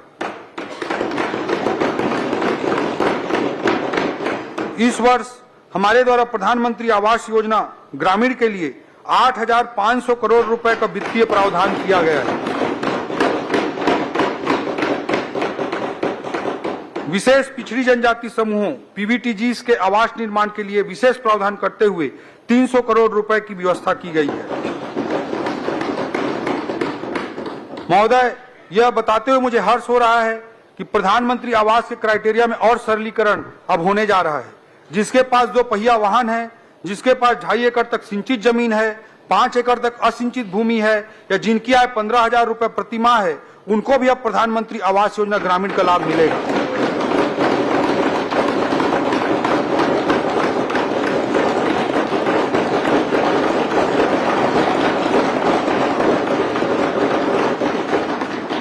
नक्सलवाद प्रभावितों के लिए संवेदनशील सोच के साथ नक्सल प्रभावितों के लिए 15,000 आवास की अतिरिक्त स्वीकृति भारत सरकार द्वारा दी गई है।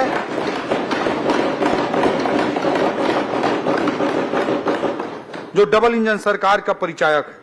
प्रधानमंत्री श्री मोदी जी की प्रेरणा से राज्य में स्वच्छ भारत मिशन के गांवों में अत्यंत सराहनीय कार्य हुआ है। अतः इसी गति को बनाए रखने के लिए इस वर्ष हमने 200 करोड़ रुपए का बजटीय प्रावधान किया है। नवा रायपुर अटल नगर। अध्यक्ष महोदय, आजाद भारत में जब कभी भी शहरी विकास का इतिहास लिखा जाएगा तो इसमें मुझे तनिक भी संदेह नहीं है कि नवा रायपुर एक स्वर्णिम अध्याय के रूप में वर्णन किया जाएगा। नवा रायपुर छत्तीसगढ़ की अर्थव्यवस्था का ग्रोथ इंजन का पर्याय बनने जा रहा है और निश्चित तौर पर आने वाले समय में विकास के राष्ट्रीय मानचित्र पर छत्तीसगढ़ को नवा रायपुर मजबूती से स्थापित करेगा। आज नवा रायपुर में RBI, Union Bank, Indian Overseas Bank, PNB, Bank of India, NTPC, इन सब के क्षेत्रीय कार्यालय स्थापित हो चुके हैं। बालको कैंसर अस्पताल, सत्यसाई अस्पताल जैसे अनेक संस्थान भी नए कीर्तिमान स्थापित करके लोगों की सेवा कर रहे हैं। आज नवा रायपुर में EMC, electronic manufacturing cluster, IT क्षेत्र में भी यह एक बड़ा केंद्र बनकर उभर रहा है। आज यहां पर सेमीकंडक्टर, डेटा सेंटर जैसे क्षेत्रों के से संबंधित उद्योग भी आ रहे हैं। वेडिंग डेस्टिनेशन के रूप में भी नवा रायपुर ने पहचान बनाई है, जिसके कारण होटल इंडस्ट्री के लिए भी यह एक आकर्षक केंद्र बनकर उभर रहा है। नवा रायपुर में राष्ट्रीय एवं अंतर्राष्ट्रीय स्तर की मेडिकल सुविधा प्रदान करने के लिए 100 एकड़ में मेडिसिटी विकसित करने की योजना बनाई गई है। इसके अलावा लगभग 100 एकड़ क्षेत्र में नवा रायपुर में एजुसिटी विकसित करने के लिए भी बजटीय प्रावधान किया गया है। नवा रायपुर के गोल्फ कोर्स में नेशनल गोल्फ टूर्नामेंट का आयोजन भी हाल ही में संपन्न हो पाया। यहां पर देश का तीसरा सबसे बड़ा इंटरनेशनल क्रिकेट स्टेडियम हमारे द्वारा बनाया गया है। नवा रायपुर के बढ़ते विकास को देखते हुए integrated command and control centre ICCC के उन्नयन, संचालन एवं संधारण हेतु इस बजट में 40 करोड़ रुपए का प्रावधान किया गया है। विकसित भारत का आइकॉनिक डेस्टिनेशन निर्माण के लिए 20 करोड़ रुपए का इस बजट में प्रावधान किया गया है। नवा रायपुर में ई बस सेवाओं के लिए 10 करोड़, सीवरेज ट्रीटमेंट प्लांट के लिए 20 करोड़, साइंस सिटी की स्थापना के लिए 37 करोड़ और नई लाइब्रेरी बनाने के लिए 20 करोड़ रुपए का प्रावधान किया गया है। Plug and play office space विकसित किए जाने के लिए 156 करोड़ की लागत से कॉमर्शियल ऑफिस कॉम्प्लेक्स के निर्माण हेतु प्रावधान है। हमने सीबीडी तथा कॉमर्शियल टावर में 2000 आईटी रोजगार प्रदान करने के लिए टेली परफॉर्मेंस, स्क्वायर बिजनेस और सीएसएम जैसी कंपनियों के साथ एमओयू कर लिया है। इस वर्ष में ही 700 से अधिक लोगों को रोजगार ऑलरेडी मिल चुका है। नवा रायपुर में बसाने की दृष्टिकोण से, लोगों की सुविधा की दृष्टिकोण से एसडीएम कार्यालय और नवीन तहसील कार्यालय के लिए भी इस बजट में प्रावधान किया गया है। महिला एवं बाल विकास। अध्यक्ष महोदय, किसी भी समाज के समृद्ध होने की परिकल्पना तब तक नहीं की जा सकती है जब तक उस समाज में एक आदर्श संस्कृति का निर्माण न हो, और एक समृद्ध संस्कृति के निर्माण की बुनियाद उस समाज में नारी के सम्मान पर टिकी रहती है। हमारे आर्थिक विकास का आधार महिला सशक्तिकरण, नारी उत्थान तथा नारी का राज्य की जीडीपी में योगदान रहा है और रहेगा। पिछले वित्तीय वर्ष में मोदी की गारंटी अंतर्गत 1 मिनट चौधरी, वित्तीय वर्ष 2020-25, 2025-26 के विस्थापन की कार्यवाही पूर्ण होने तक सभा के भोजन अवकाश के समय में वृद्धि की जाती है, मैं समझता हूं सभा सहमत हूं। पिछले वित्तीय वर्ष में मोदी की गारंटी के अंतर्गत महतारी वंदन योजना में 3000 करोड़ का प्रावधान रखा गया था तथा इस वर्ष 5500 करोड़ रुपए का बजटीय प्रावधान रखा गया है।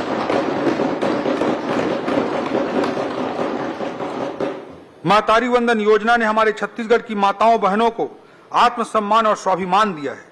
लाखों बहनें आर्थिक रूप से अपने पैरों पर खड़ी हुई हैं। आर्थिक सशक्तिकरण से राजनीतिक और सामाजिक सशक्तिकरण के रास्ते खुले। सबसे बड़ी बात, बहनों का परिवार के भीतर भी सम्मान बढ़ा है। सारंगढ़ के दानसरा गांव का मैं उदाहरण देना चाहूंगा अध्यक्ष महोदय, जहां बहनें महतारी वंदन योजना के पैसे से राम मंदिर का निर्माण कर रही हैं। इस तरह के उदाहरण हमें असीम ऊर्जा से भर देते हैं। अध्यक्ष महोदय, पूर्ववर्ती सरकार ने रेडी टू ईट पोषाहार का काम हमारी माताओं बहनों से छीनकर कुछ ठेकेदारों के हवाले कर दिया था। माननीय मुख्यमंत्री विष्णुदेव साय जी के नेतृत्व में हमारी सरकार ने इस अन्याय को ठीक करते हुए पुनः इस कार्य को महिला स्व सहायता समूहों को देना प्रारंभ कर दिया है।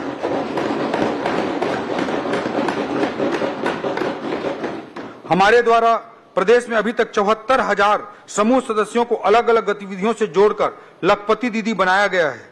हमने अगले 3 वर्षों में 8 लाख महिला सदस्यों को लखपति दीदी बनाने का लक्ष्य रखा है। कामकाजी महिलाओं को बेहतर आवासीय सुविधा प्रदान करने के लिए 7 वर्किंग वुमन हॉस्टल निर्माण हेतु 79 करोड़ का प्रावधान इस बजट में किया गया है। बेटी बचाओ बेटी पढ़ाओ के तहत 5 करोड़, वन स्टॉप सेंटर सखी के लिए 20 करोड़, शहरी क्षेत्रों में 150 और ग्रामीण क्षेत्रों में 1200 नए आंगनवाड़ी भवन निर्माण हेतु 42 करोड़, नवीन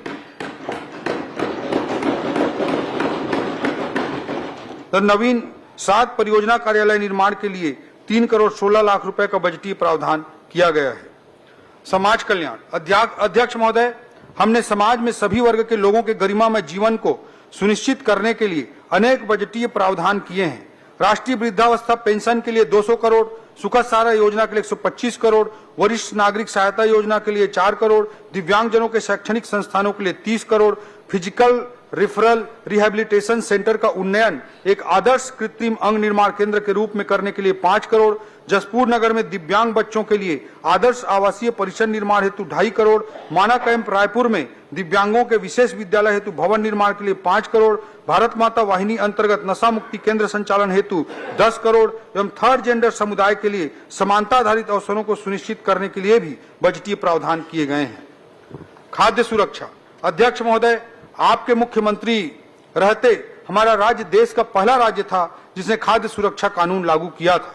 साथ ही पीडीएस की एक उत्कृष्ट व्यवस्था स्थापित की थी जिसको देश के माननीय सर्वोच्च न्यायालय ने भी तारीफ की थी। इस बार की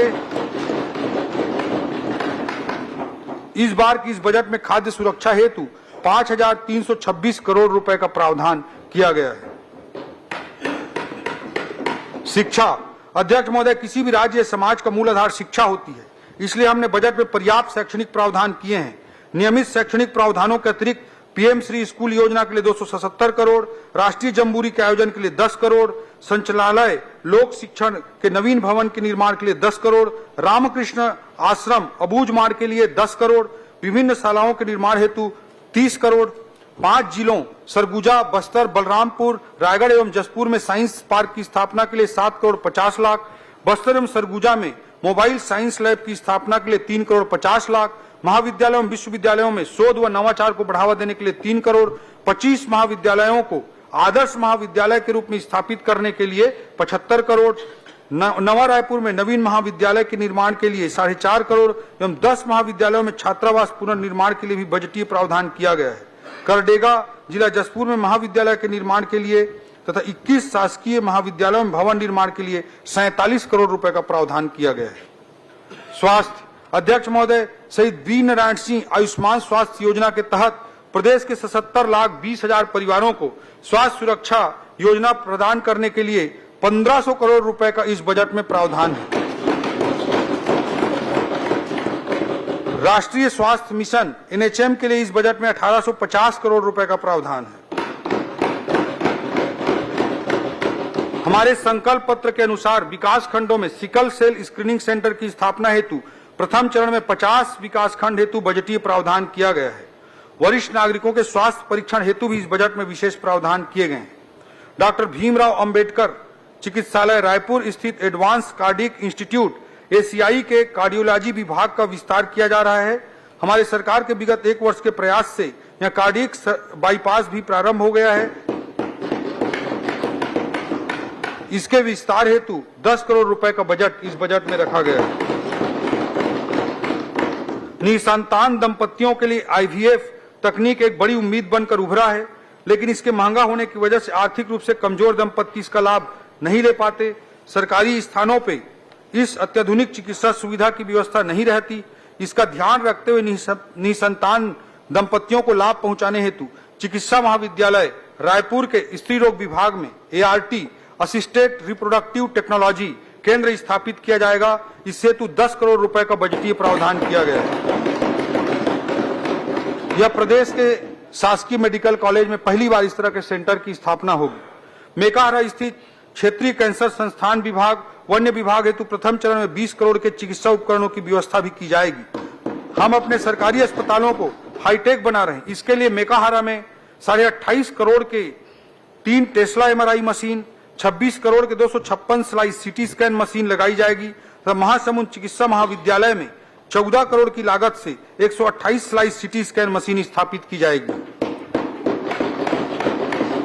मेडिकल कॉलेजों के प्रभावी प्रबंधन की दृष्टि से निर्णय प्रणाली को विकेंद्रीकृत करते हुए उनके वित्तीय अधिकारों में न केवल बढ़ोतरी की गई है, बल्कि मेडिकल कॉलेज अच्छे तरीके से संचालित हों, इसके लिए अतिरिक्त बजट का प्रावधान भी किया गया है। जनकपुर में 100 बिस्तर अस्पताल, जांजगीर चांपा एवं कोरबा जिला में 220 बिस्तर अस्पताल, राजा नवागांव जिला कबीरधाम, भेज्जी जिला सुकमा में PHC की स्थापना, पचपेड़ी बिलासपुर के PHC का CSC में उन्नयन, ग्राम कटवार मनेन्द्रगढ़ चिरमिरी भरतपुर में सब हेल्थ सेंटर, इनके लिए पदों का प्रावधान इस बजट में किया गया है। इसी तरह सरोना रायपुर में 100 बिस्तर अस्पताल, सरिया सारंगढ़ बिलाईगढ़ जिला, नवागढ़ बेमेतरा जिला, कटघोरा कोरबा जिला के CSC का 100 बिस्तर अस्पताल में उन्नयन किए जाने हेतु प्रावधान किया गया है। मोतीमपुर मुंगेली, भंडारपुरी रायपुर, सिरिमकेला जिला जसपुर में PHC की स्थापना, कोदबा जसपुर, धरसीवा रायपुर तथा तरेगांव जंगल कबीरधाम के CSC का उन्नयन, तखतपुर में मातृ शिशु अस्पताल की स्थापना करने हेतु भी पदों एवं भवनों के लिए आर्थिक प्रावधान किया गया है। सेंद्री बिलासपुर के मानसिक चिकित्सालय, कुरूद धमतरी, बसना महासमुंद के 100 बिस्तर अस्पताल, गौरेला पेंड्रा मरवाही एवं गरियाबंद के जिला चिकित्सालय, बीजापुर के 100 बिस्तर अस्पताल को 200 बिस्तर अस्पताल में अपग्रेड किया जाएगा।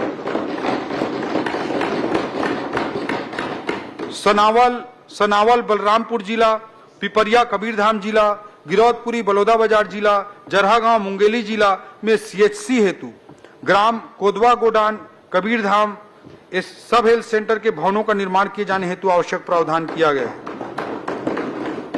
राज्य को नेचुरोपैथी हब के रूप में विकसित करने के उद्देश्य से 10 बेड वाले 4 योग एवं प्राकृतिक चिकित्सा केंद्र की स्थापना हेतु भी 13 करोड़ रुपए का प्रावधान किया गया है। आयुर्वेद महाविद्यालय रायपुर के सुदृढ़ीकरण हेतु इस बजट में 4 करोड़ का प्रावधान है। इस बजट में विश्व स्तरीय मध्य भारत का सबसे बड़ा अत्याधुनिक इंटीग्रेटेड खाद्य एवं औषधि प्रयोगशाला लेबोरेटरी बनाने के लिए 45 करोड़ रुपए का प्रावधान किया गया है। कृषि एवं संबद्ध क्षेत्र, अध्यक्ष महोदय, खेती का मानव जीवन में इतना अधिक महत्व है कि हम खेती करने वालों को विकास की दौड़ में कैसे पीछे छूटने दे सकते हैं। हम किसान भाइयों की आय बढ़ाने एवं उनके उपज का सही मूल्य दिलाने के लिए प्रतिबद्ध हैं। इस खरीफ वर्ष में हमने प्रदेश के 25,49,000 किसानों से 1 करोड़ 49 लाख टन से अधिक धान खरीदा है। यह अब तक के किसी भी वर्ष में की गई सबसे अधिक धान खरीदी है।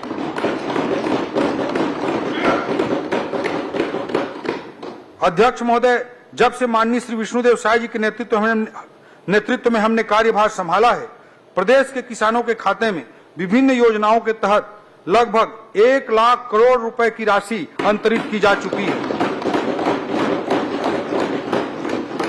कृषक उन्नति योजना के लिए विगत वर्ष की भांति इस वर्ष भी 10,000 करोड़ रुपए का प्रावधान किया गया है। मोदी की गारंटी के तहत दीनदयाल उपाध्याय भूमिहीन कृषि मजदूर कल्याण योजना के माध्यम से 5,62,000 भूमिहीन मजदूरों को सालाना 10,000 रुपए की आर्थिक सहायता करते हुए इस वित्तीय वर्ष में 562 करोड़ का भुगतान किया जा चुका है। आगामी वर्ष हेतु इस योजना के अंतर्गत भूमिहीन कृषक मजदूरों के लिए 600 करोड़ रुपए का बजटीय प्रावधान किया गया है। कृषि पंपों के निःशुल्क विद्युत प्रदाय योजना अंतर्गत 3,500 करोड़ रुपए का बजट प्रावधान किया गया है। माननीय प्रधानमंत्री नरेंद्र मोदी जी ने किसान भाइयों को प्राकृतिक आपदाओं से होने वाले नुकसान से बचाने के लिए प्रधानमंत्री फसल बीमा योजना की शुरुआत की थी। इस योजना के अंतर्गत राज्यांश के लिए इस बजट में 750 करोड़ रुपए का प्रावधान किया गया है। मैं सदन को बताना चाहता हूं कि योजना की शुरुआत से अभी तक राज्य के किसानों द्वारा 1362 करोड़ रुपए का प्रीमियम अदा किया गया, जिसके विरुद्ध किसानों को अब तक 7,156 करोड़ रुपए का क्लेम भुगतान किया जा चुका है।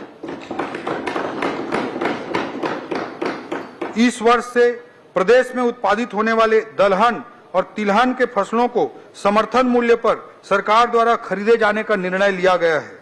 मुख्यमंत्री जी के निर्देश पर इसके लिए प्रधानमंत्री अन्नदाता आय संरक्षण अभियान के साथ क्लब करते हुए दलहन और तिलहन की फसलों के खरीदी के लिए बजट में 80 करोड़ रुपए का प्रावधान किया गया है।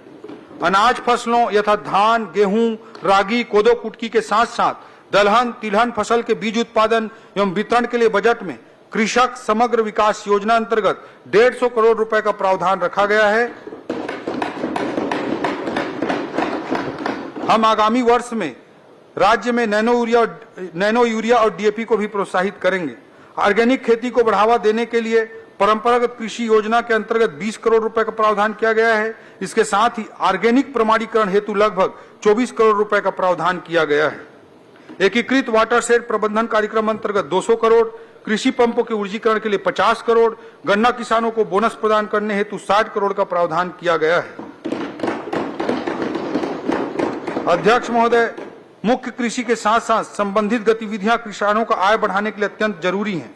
बागवानी, हमने बागवानी क्षेत्र के विस्तार हेतु अनेक प्रावधान किए हैं। एकीकृत बागवानी मिशन के लिए 150 करोड़, आयल सीड्स एवं आयल पाम खाद्य तेल नेशनल मिशन अंतर्गत 30 करोड़, आयल पाम की खेती को बढ़ावा देने के लिए 25 करोड़, मसाला क्षेत्र विस्तार योजना अंतर्गत हल्दी एवं अदरक की खेती को बढ़ावा देने के लिए 5 करोड़ का बजटीय प्रावधान किया गया है। डेयरी, अध्यक्ष महोदय, हमने गुजरात के बनासकांठा का डेयरी मॉडल देखा है, जहां दुग्ध उत्पादन से किसान 25,000 से 1 लाख रुपए तक प्रति माह कमा रहे हैं। बनास डेयरी भारत ही नहीं एशिया की सबसे बड़ी डेयरी है। छत्तीसगढ़ में दुग्ध उत्पादन के जरिए किसानों की आय बढ़ाने के लिए हमने मुख्यमंत्री विष्णुदेव साय जी के मार्गदर्शन में national dairy development board NDDB के साथ समझौता किया है। इसके जरिए छत्तीसगढ़ दुग्ध महासंघ से जुड़ी समितियों को तकनीकी जानकारी और प्रशिक्षण दिया जाएगा। डेयरी विकास समग्र परियोजना हेतु 90 करोड़ रुपए का इस बजट में प्रावधान रखा गया है। मत्स्यिकी, आज राज्य में मत्स्य उत्पादन लगभग 8 लाख टन प्रतिवर्ष है। मत्स्य बीज के उत्पादन में हमारा राज्य न केवल आत्मनिर्भर है बल्कि पड़ोसी राज्यों को भी निर्यात कर रहा है। 3 नवीन हेचरी सह संवर्धन पोखर निर्माण 3 जिलों में किया जाएगा। ये जिला है मानपुर मोहला अंबागढ़, बलरामपुर रामानुजगंज, खैरागढ़ गंडई छुई खदान। इन 3 जिलों में हेचरी सह संवर्धन पोखर का निर्माण होगा। मत्स्य उत्पादन में विस्तार के लिए 12 करोड़ रुपए का प्रावधान किया गया है। इस बजट में बस्तर संभाग में 200 झींगा पालन इकाई स्थापित करने हेतु भी बजट प्रावधान किया गया है। मत्स्यिकी महाविद्यालय कवर्धा परिसर में विभिन्न निर्माण कार्यों हेतु 10 करोड़ रुपए का प्रावधान किया गया है। इस बार हमने अपने बजट में सुअर पालन, बकरी पालन को बढ़ावा देने के लिए बजटीय प्रावधान में कई गुना, लगभग 5 से 6 गुना की वृद्धि की है। 1 लाख मत्स्य एवं पशु पालकों को केसीसी उपलब्ध कराने का लक्ष्य रखा गया है। इसके अलावा कृषि विभाग के बजट में विभिन्न कार्यालय भवनों के लिए भी बजटीय प्रावधान किए गए हैं, जैसे संयुक्त संचालक कृषि बिलासपुर का, उप संचालक कृषि भवन मुंगेली, दुर्ग, बेमेतरा, बलौदा बाजार, जसपुर, कोरबा और सूरजपुर का, एसडीओ कार्यालय कृषि मुंगेली, बलौदाबाजार, पत्थलगांव, कोरबा, कटघोरा, सक्ती का सहायक भूमि संरक्षण अधिकारी कार्यालय बलौदाबाजार, दुर्ग, कटघोरा का मिट्टी परीक्षण प्रयोगशाला जगदलपुर, कोरबा का वरिष्ठ कृषि विस्तार अधिकारी कार्यालय सरगुजा, उसूर, जसपुर, कुनकुरी, फरसाबहार, बगीचा सहायक संचालन उद्यान कार्यालय गौरेला, पेंड्रा, मरवाही और सूरजपुर जिले का, इस तरह के अनेक प्रावधान किए गए हैं। भवानी साव, रामलाल साव कृषि अभियांत्रिकी एवं प्रौद्योगिकी महाविद्यालय मुंगेली के परिसर में नवीन शासकीय कृषि महाविद्यालय मुंगेली की स्थापना की जाएगी। इस हेतु 5 करोड़ रुपए का बजटीय प्रावधान किया गया है। राज्य बनने के 25 वर्ष बाद भी अंजोरा में एकमात्र पशु चिकित्सा महाविद्यालय आज चल रहा है। इस बजट में बिलासपुर में निर्माणाधीन महाविद्यालय में जो कामों की जरूरत है उसके लिए 7 करोड़ 27 लाख रुपए का प्रावधान किया गया है और हमारा प्रयास रहेगा कि अंजोरा में चल रहे पशु चिकित्सा महाविद्यालय के साथ साथ बिलासपुर में एक और महाविद्यालय काम करे, इसे इसी सत्र से प्रारंभ किया जाए, इसके लिए प्रयास हो।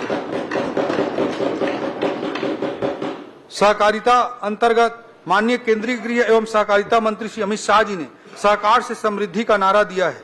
इस सूत्र वाक्य को मानते हुए हमने अनेकों पहल किए हैं। पैक्स कंप्यूटरीकरण योजना के अंतर्गत प्रथम चरण में राज्य के 2028 पैक्स का कंप्यूटरीकरण करने के लिए 24 करोड़ का प्रावधान किया गया है। सहकारी समितियों को सुविधा संपन्न बनाने की दृष्टि से 500 गोदाम सहकार्यालय भवन के निर्माण के लिए 75 करोड़ रुपए का प्रावधान किया गया है। प्रदेश के शक्कर कारखानों की कार्यशील पूंजी हेतु 40 करोड़ रुपए का प्रावधान किया गया है।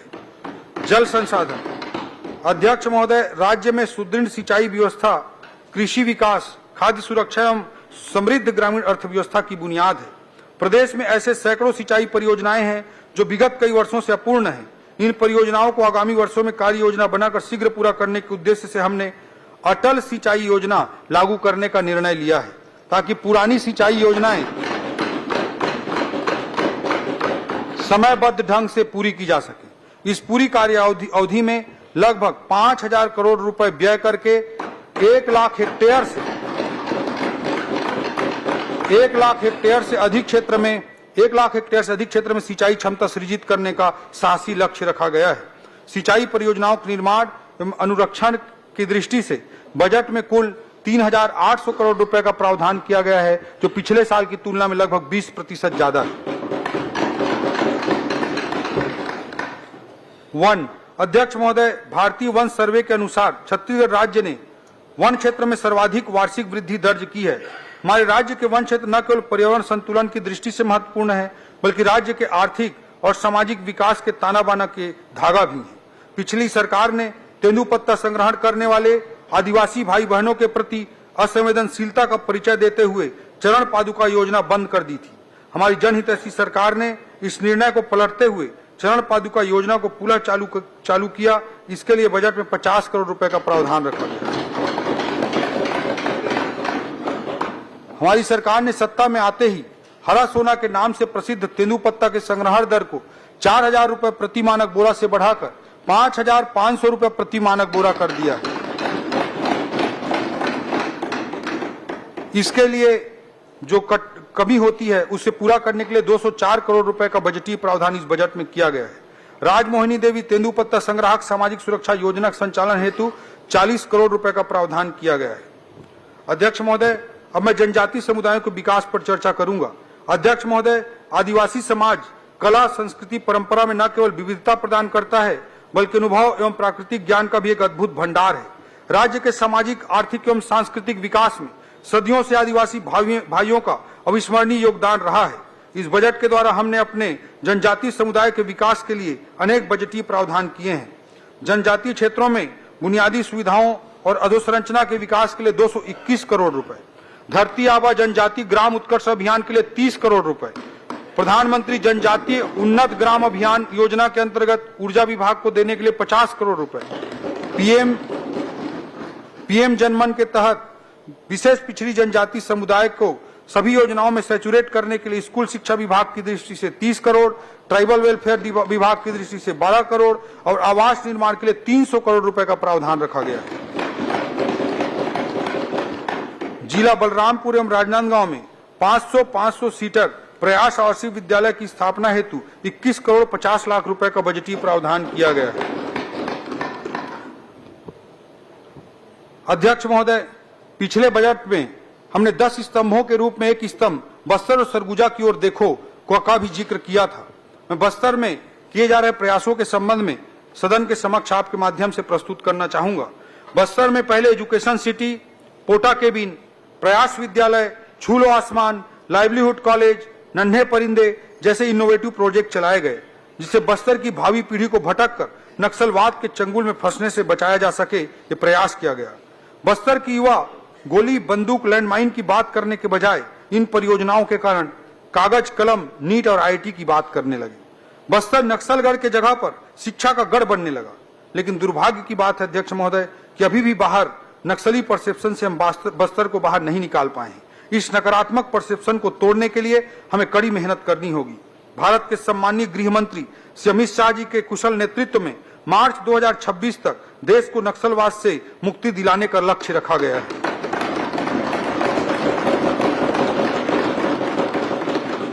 हमारे छत्तीसगढ़ के मुख्यमंत्री एवं उप मुख्यमंत्री जी की अगुवाई में हमने नक्सलवाद पर प्रचंड प्रहार करते हुए मात्र 1.25 साल के छोटे अंतराल में 305 से अधिक नक्सलियों को मार गिराया है तथा लगभग 1000 नक्सलियों को आत्मसमर्पण करा के मुख्य धारा से जोड़ने का काम किया है। नक्सलवाद से मुक्ति के साथ ही बस्तर के नक्सल प्रभावित क्षेत्र में विकास का मार्ग प्रशस्त हो रहा है और अब वहां गोलियों की गूंज नहीं बल्कि स्कूलों की घंटियां और मांदर के थाप सुनाई पड़ने लगे हैं। अब बस्तर की फिजाओं में दहशत का सन्नाटा नहीं बल्कि महुआ की भीनी भीनी खुशबू का एहसास होने लगा है। आज जहां कोंटा ब्लॉक के पुअर्ती जैसे गांव जो माओवादी हिंसा के केंद्र बिंदु थे, वहां पर पहली बार लोगों ने पंचायत चुनाव में बढ़ चढ़कर हिस्सा लिया और लोकतंत्र पर अपना भरोसा जताया है। इस वर्ष बस्तर ओलंपिक का आयोजन किया गया जिसमें 1,65,000 लोगों ने हिस्सा लिया। इसमें 300 से अधिक ऐसे खिलाड़ी थे जो आत्मसमर्पित नक्सली थे। इस नए वित्तीय वर्ष में बस्तर ओलंपिक के आयोजन के लिए भी बजट का प्रावधान किया गया है। बस्तर के जनमानस में स्वस्थ, सकारात्मक एवं सृजनात्मक भावना उत्पन्न करने के लिए जगह जगह पर योग शिविर का आयोजन किया जाएगा। इसके लिए भी इस बजट में 2 करोड़ रुपए का बजटीय प्रावधान किया गया है। अध्यक्ष महोदय, बस्तर पर्व, त्योहार, मेला मड़ाई और उत्सवों का सदैव केंद्र बिंदु रहा है और वहां की संस्कृति की यही पहचान है। बस्तर मड़ाई और बस्तर में मैराथन के लिए भी इस बजट में प्रावधान किया गया है। बस्तर के सांस्कृतिक वैशिष्ट, समृद्ध प्रकृति और जलवायु की विशिष्टता के कारण इको और फार्म टूरिज्म की संभावनाएं, जैव विविधता अवलोकन एवं टूरिज्म जोन के निर्माण के लिए 10 करोड़ रुपए का बजटीय प्रावधान किया गया है। बस्तर में जैसे जैसे नक्सलवाद का सूर्यास्त हो रहा है, वहां समग्र विकास के दृष्टिकोण से नियत नेल्ला नार अर्थात मेरा सुंदर गांव योजना के माध्यम से नक्सल प्रभावित गांवों को हितग्राही मूलक योजनाओं से सैचुरेट करने का लक्ष्य रखा गया है। इसके लिए इस बजट में 25 करोड़ रुपए का प्रावधान अतिरिक्त किया गया है। अध्यक्ष महोदय, इस खरीफ सीजन में सिर्फ बस्तर क्षेत्र के लगभग 2.5 लाख किसान भाइयों से 14 लाख मीट्रिक टन धान की रिकॉर्ड खरीदी की गई तथा लगभग 3,228 करोड़ उनके खाते में सीधे भुगतान किए गए हैं। अध्यक्ष महोदय, हमारा प्रयास यह भी है कि कोंडा गांव के नवनिर्मित एथेनॉल प्लांट भी इसी वित्तीय वर्ष में प्रारंभ हो सके, जिससे कि क्षेत्र के किसानों को इसका बहुप्रतीक्षित लाभ मिलना शुरू हो जाए। अध्यक्ष महोदय, इसी तरह सरगुजा का अंचल भी हमारे छत्तीसगढ़ की दृष्टि से अत्यंत महत्वपूर्ण है। पिछली सरकार में सरगुजा क्षेत्र लगातार उपेक्षाओं का शिकार रहा, लेकिन माननीय विष्णुदेव साय जी के नेतृत्व में अब सरगुजा क्षेत्र में विकास के नए युग का प्रारंभ हुआ है। सरगुजा अंचल के सभी जिलों के समग्र और संतुलित विकास हेतु हमारी सरकार ने इस बजट में अनेकों प्रावधान किए हैं। हमारी सरकार आने के बाद अंबिकापुर मेडिकल कॉलेज हेतु 118 करोड़ रुपए हमने जारी किए हैं। पुनरीक्षित प्रशासकीय स्वीकृति के रूप में इस अंबिकापुर के मेडिकल कॉलेज हेतु 110 करोड़ रुपए की अतिरिक्त राशि भी इस वर्ष जारी की जाएगी। सरगुजा में बांस की खेती के लिए 10 करोड़ रुपए का प्रावधान किया गया है। जसपुर पर्यटन सर्किट, जिसमें तातापानी, सेमरसोत अभ्यारण्य, पंडरापाट, जसपुर, मयाली, कुनकुरी, कैलाश गुफा, मैनपाट आदि शामिल हैं। इस टूरिस्ट सर्किट के लिए 10 करोड़ रुपए का प्रावधान किया गया है। बलरामपुर में प्रयास विद्यालय स्थापना हेतु 20 करोड़ का प्रावधान, सरगुजा अंचल के दूरस्थ क्षेत्रों में अच्छी स्वास्थ्य सुविधाएं देने के लिए कुनकुरी में मेडिकल कॉलेज, मनेंद्रगढ़ में मेडिकल कॉलेज भवन, मनेंद्रगढ़ में मानसिक रोगी अस्पताल हेतु भी बजटीय प्रावधान किए गए हैं। जसपुर एवं मनेंद्रगढ़ में प्राकृतिक चिकित्सा केंद्र और फिजियोथेरेपी केंद्र हेतु भी बजट प्रावधान किया गया है। अंबिकापुर इंजीनियरिंग कॉलेज के भवन निर्माण का भी इस बजट में प्रावधान किया गया है। बैकुंठपुर, बलरामपुर और जसपुर में नर्सिंग कॉलेज, एडवेंचर टूरिज्म के तहत मयाली क्षेत्र में पर्यटन विकास हेतु 5 करोड़, सरगुजा में केंद्रीय उपकरण प्रयोगशाला, उर्वरक गुण नियंत्रण प्रयोगशाला का भी प्रावधान है। छत्तीसगढ़ क्रीड़ा प्रोत्साहन योजना अंतर्गत सरगुजा क्षेत्र में स्टेडियम निर्माण का भी प्रावधान किया गया है। इन प्रावधानों के माध्यम से हम सरगुजा के लोगों को बेहतर सुविधाएं, अवसर और बेहतर जीवन स्तर देने का प्रयास कर रहे हैं। हमारी सरकार का उद्देश्य है कि सरगुजा क्षेत्र प्रदेश के विकास में महत्वपूर्ण भूमिका निभाए और यहाँ के निवासियों का सर्वांगीण विकास हो। अध्यक्ष महोदय, बस्तर एवं सरगुजा क्षेत्र में कम घनत्व वाले आबादी के क्षेत्र होने के कारण सार्वजनिक यातायात के साधन बस आदि पर्याप्त नहीं होते हैं। अतः हमारी सरकार ने पंचायतों से ब्लॉक मुख्यालय और जिला मुख्यालय तक सुगम यातायात व्यवस्था उपलब्ध कराने के लिए एक नई योजना बनाया है।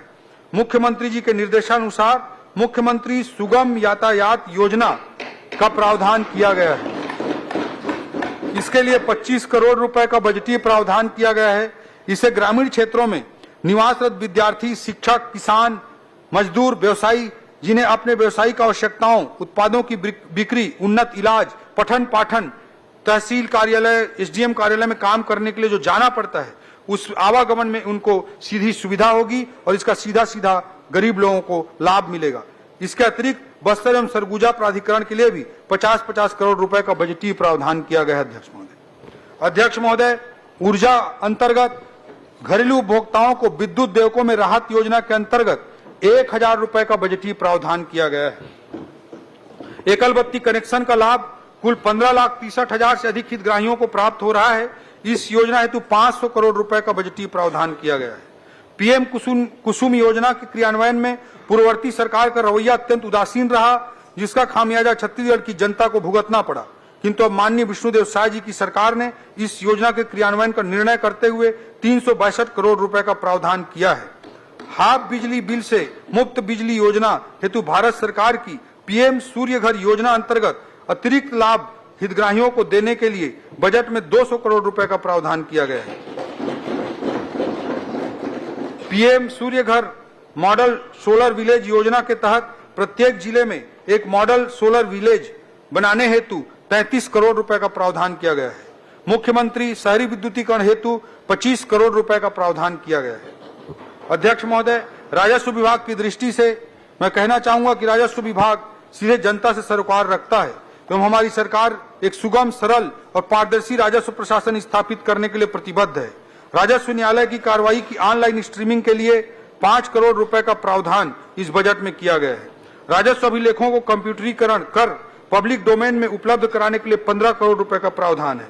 यह भी निर्णय लिया गया है कि हमारे मैदानी स्तर पर पटवारी लोगों को सुगमता से अपनी सेवाएं दे सकें, इसके लिए उन्हें संसाधन भत्ता दिया जाएगा। इसके लिए भी समुचित बजट प्रावधान इस बजट में किए गए हैं। अध्यक्ष महोदय, माननीय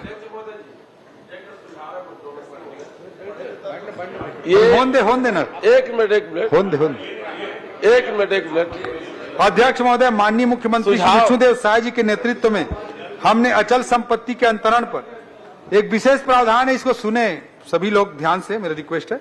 अध्यक्ष महोदय, माननीय मुख्यमंत्री श्री विष्णुदेव साय जी के नेतृत्व में हमने अचल संपत्ति के अंतरण पर जो स्टाम्प ड्यूटी लगती है, जो पंजीयन कार्यालय में पंजीयन कराने जाते हैं, उसमें जो स्टाम्प ड्यूटी लगती है, उस पर 12% का अतिरिक्त उपकर अर्थात शेष लगाया जाता था, उसे समाप्त करने का निर्णय लिया है।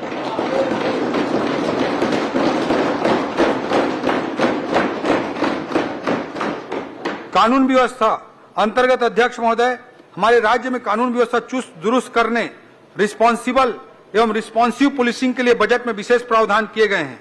आज आधुनिक युग में जिस तरह से समाज का आधुनिकीकरण हो रहा है, उसी तरह अपराध के भी नए नए रूप देखने को मिल रहे हैं, जैसे कि साइबर क्राइम, साइबर अरेस्ट आदि। इसी वर्ष 5 नवीन साइबर थाने बलौदाबाजार भाटापारा जिला, धमतरी, महासमुंद, जांजगीर चांपा तथा जसपुर में खोले जाएंगे। साइबर एवं वित्तीय अपराध के रोकथाम, विवेचना इत्यादि के लिए विशेषज्ञों के सेवा प्राप्त करने एवं साइबर फॉरेंसिक शाखाओं को फॉरेंसिक उपकरणों, सॉफ्टवेयर इत्यादि के लिए भी बजटीय प्रावधान किया गया है। ड्रग्स जैसी व्यापक सामाजिक चुनौती से निपटने के लिए 10 जिलों रायपुर, महासमुंद, बिलासपुर, दुर्ग, बस्तर, सरगुजा, कबीरधाम, जसपुर, राजनांदगांव एवं कोरबा में एंटी नारकोटिक्स टास्क फोर्स के गठन हेतु 3 करोड़ रुपए का बजटीय प्रावधान किया गया है। इसके साथ ही किसी भी विशेष परिस्थिति से निपटने के लिए एनएसजी की तर्ज पर एक आधुनिक force SOG special operation group का गठन करने का निर्णय हमारी सरकार ने लिया है। राज्य में बढ़ते औद्योगिकरण के परिप्रेक्ष्य में औद्योगिक इकाइयों के सुरक्षा की दृष्टि से केंद्र के सीआईएसएफ की तर्ज पर SISF state industrial security force के गठन का निर्णय करते हुए इस बजट में प्रावधान किया गया है। नक्सलवाद को समाप्त करने की लड़ाई में बस्तर फाइटर्स का सराहनीय योगदान रहा है और इसे देखते हुए इस वर्ष 3200 अतिरिक्त बस्तर फाइटर्स, 3200 अतिरिक्त बस्तर फाइटर्स के पदों के सृजन का प्रावधान किया गया है। 6 नवगठित जिलों में अजाक थाना, कोरबा, जांजगीर एवं सूरजपुर में 3 नवीन महिला थाना तथा सुकमा जिले के 2 नक्सल प्रभावित गांव एलमागुंडा तथा डब्बा कोंटा में नवीन पुलिस थाना हेतु भी बजटीय प्रावधान किया गया है।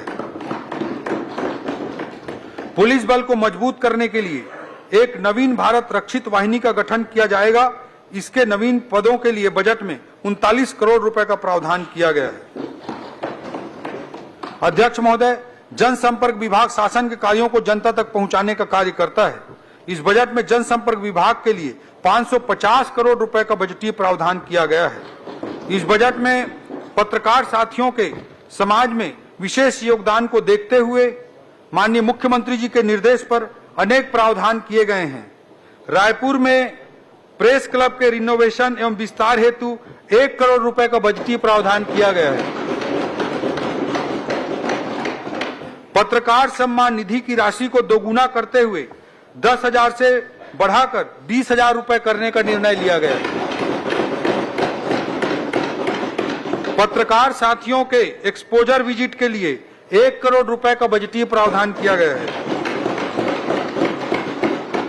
अध्यक्ष महोदय, इस बार माननीय मुख्यमंत्री विष्णुदेव साय जी के नेतृत्व में राज्य में प्रवासी सम्मेलन भी कराने का निर्णय किया गया है और इसके लिए बजट में प्रावधान किया गया है। अध्यक्ष महोदय, हमारी सरकार ने अभी निर्णय लिया है कि शासकीय कर्मचारियों को मिलने वाला महंगाई भत्ता डीए बढ़ाकर 53% कर दिया जाएगा।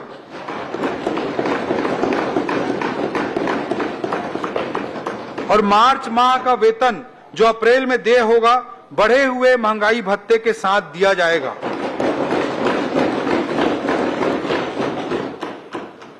वित्तीय अनुशासन, वर्ष 2025-26 का बजट अनुमान। अध्यक्ष महोदय, अब मैं वित्तीय वर्ष 2025-26 का बजट अनुमान सदन के समक्ष प्रस्तुत करता हूं। बजट अनुमान सरकार की योजनाओं और प्राथमिकताओं का स्पष्ट प्रतिबिंब होता है। ये केवल संख्याएं मात्र नहीं है अध्यक्ष महोदय, बल्कि सरकार की प्रतिबद्धता का प्रतीक है कि हम छत्तीसगढ़ के विकास और कल्याण के लिए कितनी दूर तक जाने को तैयार हैं। प्राप्तियों का मैं जिक्र करना चाहूंगा अध्यक्ष महोदय। वर्ष 2025-26 में 1,65,100 करोड़ की कुल प्राप्ति का अनुमान है, जो गत वर्ष की अनुमानित प्राप्तियों से 12% अधिक है। कुल प्राप्तियों में राज्य की राजस्व प्राप्तियां 76,000 करोड़, केंद्र से प्राप्तियां 65,000 करोड़ एवं पूंजीगत प्राप्तियां 24,100 करोड़ रुपया अनुमानित है। राज्य की राजस्व प्राप्तियों में कर राजस्व 54,000 करोड़ एवं करेत्तर राजस्व 22,000 करोड़ अनुमानित है। हमारी सरकार द्वारा राजस्व संग्रहण के लिए आधुनिक तकनीकों का उपयोग तथा प्रशासन को सरल और पारदर्शी बनाने के लिए अनेक उपाय किए जा रहे हैं। इससे बिना कोई नया कर अधिरोपित किए राज्य के स्वयं के राजस्व में 11% वृद्धि का अनुमान किया गया है। अध्यक्ष महोदय, व्यय की दृष्टि से वर्ष 2024-25 के लिए कुल व्यय 1,65,000 करोड़ रुपए अनुमानित है, जिसमें राजस्व व्यय 1,38,196 करोड़ एवं पूंजीगत व्यय 26,341 करोड़ अनुमानित है। वर्ष 2024-25 में पूंजीगत व्यय का प्रावधान 22,300 करोड़ था। वर्ष 2025-26 में 26,341 करोड़ रुपए का प्रावधान किया गया है, जो कि गत वर्ष की तुलना में 18% अधिक है। अध्यक्ष महोदय, किसी भी देश, राज्य या संस्था के लगातार विकास में वित्तीय अनुशासन का बहुत अधिक महत्व होता है। जैसा कि हमने 2047 के विजन को सामने रखा है, इसलिए दीर्घकालिक समय अवधि में राज्य को वित्तीय अनुशासन में रखने के लिए हम कटिबद्ध हैं।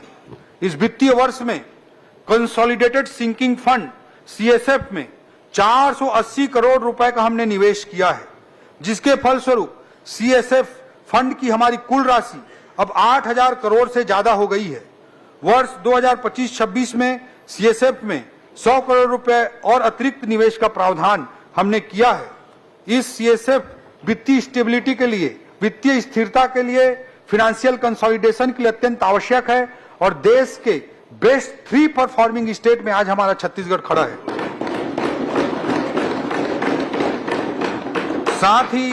साथ ही गारंटी रिडेम्पशन फंड GRF में इस वित्तीय वर्ष में 500 करोड़ रुपए के निवेश का प्रावधान हमने किया है।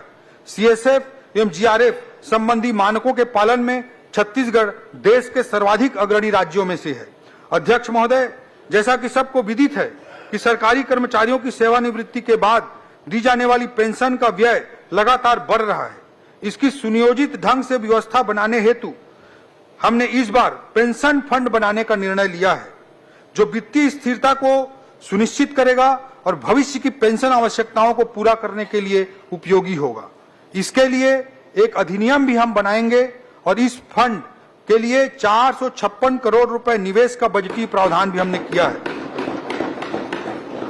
अध्यक्ष महोदय, पेंशन के भविष्य की लायबिलिटी को ध्यान में रखते हुए कदम उठाने वाले संभवतः हम देश के प्रथम राज्य होंगे। अध्यक्ष महोदय, खनिज संसाधनों से परिपूर्ण होने के कारण हमारे राजस्व में खनिजों पर रॉयल्टी का महत्वपूर्ण योगदान है। ज्यादातर रॉयल्टी खनिजों के मूल्य के प्रतिशत पर आधारित होती है, इसलिए अंतर्राष्ट्रीय कारणों से खनिजों के मूल्य में उतार चढ़ाव के कारण हमारे राजस्व में भी उतार चढ़ाव आता रहता है। इसको स्थिर करने हेतु एवं साथ ही निवेश का लाभ लेने एवं दीर्घकालिक विकास को लक्षित करते हुए ग्रोथ एंड स्टेबिलिटी फंड की भी स्थापना की जाएगी, जिसमें वर्ष 2025-26 में प्रारंभिक निवेश स्वरूप 100 करोड़ रुपए निवेश किया जाएगा। यह फंड दीर्घकालिक आर्थिक स्थिरता और प्रदेश के सतत विकास को सुनिश्चित करने का एक साधन बनेगा। अध्यक्ष महोदय, राजस्व एवं राजकोषीय घाटा, रेवेन्यू एंड फिस्कल डेफिसिट की दृष्टि से मैं बताना चाहूंगा कि राज्य की कुल राजस्व प्राप्तियां 1,41,000 करोड़ एवं कुल राजस्व व्यय 1,38,196 करोड़ अनुमानित है। अतः वर्ष 2025-26 में कुल 2,804 करोड़ का राजस्व आधिक्य अनुमानित है। वर्ष 2025-26 में राज्य का सकल वित्तीय घाटा 22,900 करोड़ रुपए अनुमानित है, जिसमें केंद्र से पूंजीगत व्यय हेतु विशेष सहायता ऋण SCA 4,000 करोड़ रुपए को हमने शामिल किया है। इसे कम करने पर राज्य का शुद्ध वित्तीय घाटा 18,900 करोड़ रुपया होगा, जो राज्य के GDP सकल घरेलू उत्पाद का 2.97% है। यह RBI के FRBM सीमा, जो RBI ने निर्धारित की है कि GSDP के 3% के नीचे होना चाहिए, उसके नीचे GDP के 3% के भीतर है। यह हमारे कुशल वित्तीय प्रबंधन का परिचायक है और साथ ही मैं सदन को यह स्पष्ट करना चाहूंगा कि हम FRBM और वित्त आयोग द्वारा निर्धारित सीमाओं का अक्षरशः पालन करेंगे। अध्यक्ष महोदय, पूरे बजट में हम सभी का ध्यान व्यय के लिए किए गए बजट प्रावधानों पर होता है, किंतु श्री विष्णुदेव साय जी के कुशल नेतृत्व में हमने पूरा साल सरकार के आय बढ़ाने पर भी विशेष ध्यान दिया है। इसी का प्रतिफल है कि इस वर्ष स्टाम्प एवं पंजीयन से होने वाले आय में 19% की वृद्धि दर्ज की गई है। परिवहन से आने वाले आय में 17% की वृद्धि दर्ज की गई है। आबकारी के आय में 21% और GST से आने वाले आय में 15% से अधिक की वृद्धि हुई है। यह केवल और केवल हमारी सरकार की ईमानदार प्रयास का नतीजा है। अध्यक्ष महोदय, कर प्रस्तावों के अंतर्गत कुछ मैं महत्वपूर्ण बिंदुओं का उल्लेख करना चाहूंगा। अध्यक्ष महोदय, केंद्र में भी माननीय प्रधानमंत्री नरेंद्र मोदी जी की सरकार ने सभी वर्गों को राहत देते हुए आयकर में छूट की सीमा को अभूतपूर्व रूप से बढ़ाकर 12 लाख कर दिया। इससे निश्चित तौर पर जनमानस के व्यय योग्य आय एवं बचत में वृद्धि होगी। इससे वस्तुओं और सेवाओं के उपभोग में अर्थव्यवस्था में उछाल आएगा। वर्तमान में राज्य के अंदर 50,000 रुपए से अधिक कर योग्य वस्तु के परिवहन के लिए जीएसटी अंतर्गत ई-वे बिल जनरेट करने का प्रावधान है। छोटे व्यवसायियों को राहत देने और ईज ऑफ डूइंग बिजनेस की दृष्टि से ई-वे बिल जनरेट करने की मूल्य सीमा कुछ आपवादिक वस्तुओं को छोड़कर 50,000 रुपए से बढ़ाकर 1 लाख रुपए की जाएगी। राज्य में बड़ी संख्या में छोटे व्यवसायियों पर कई वर्षों से पुराना वैट बकाया है। ऐसे व्यवसायियों के लिए बकाया कर माफी योजना का निर्णय भी जीएसटी विभाग के अंतर्गत लिया गया है। 10 वर्ष से ज्यादा पुराने प्रकरणों जिसमें वैट और सीएसटी तब प्रवेश कर 25,000 रुपए से कम देय है, उनकी बकाया राशि माफ कर दी जाएगी। इससे शासन को देय लगभग 11 करोड़ के लगभग की राशि माफ होगी, लेकिन इससे 62,000 से अधिक प्रकरणों का निराकरण संभव हो सकेगा और 40,000 से अधिक व्यवसायियों को इसका लाभ मिलेगा। राशि की माफी से अधिक महत्वपूर्ण प्रक्रियाओं से मुक्ति है। वकील लेके ऑफिस में खड़ा नहीं होना पड़ेगा। कंप्लायंस बर्डन और ईज ऑफ डूइंग बिजनेस की दृष्टि से यह छत्तीसगढ़ राज्य द्वारा उठाया गया, मुख्यमंत्री जी के मार्गदर्शन में उठाया गया ऐतिहासिक कदम है। इन निर्णयों का उद्देश्य यह है कि छोटे व्यापारियों को राहत देकर उनके व्यवसाय को बढ़ाने का अवसर प्रदान करें। प्रदेश में कर अनुपालन का सकारात्मक वातावरण निर्मित हो। हमारी सरकार ने इस वित्तीय वर्ष में बल्क डीजल क्रय पर मुख्यमंत्री जी के मार्गदर्शन में वैट को घटाकर 17% किया था, ताकि स्थानीय उद्योगों को इसका लाभ मिले एवं अन्य राज्यों की कम दर से छत्तीसगढ़ को होने वाले राजस्व नुकसान को रोका जा सके। इसी कड़ी में रजत जयंती वर्ष में मुख्यमंत्री विष्णुदेव साय जी की ओर से आगामी वित्तीय वर्ष 1 अप्रैल 2025 से पेट्रोल पर जो वैट लगता है, उस पेट्रोल की कीमत में 1 रुपए कमी करने का निर्णय लिया गया है।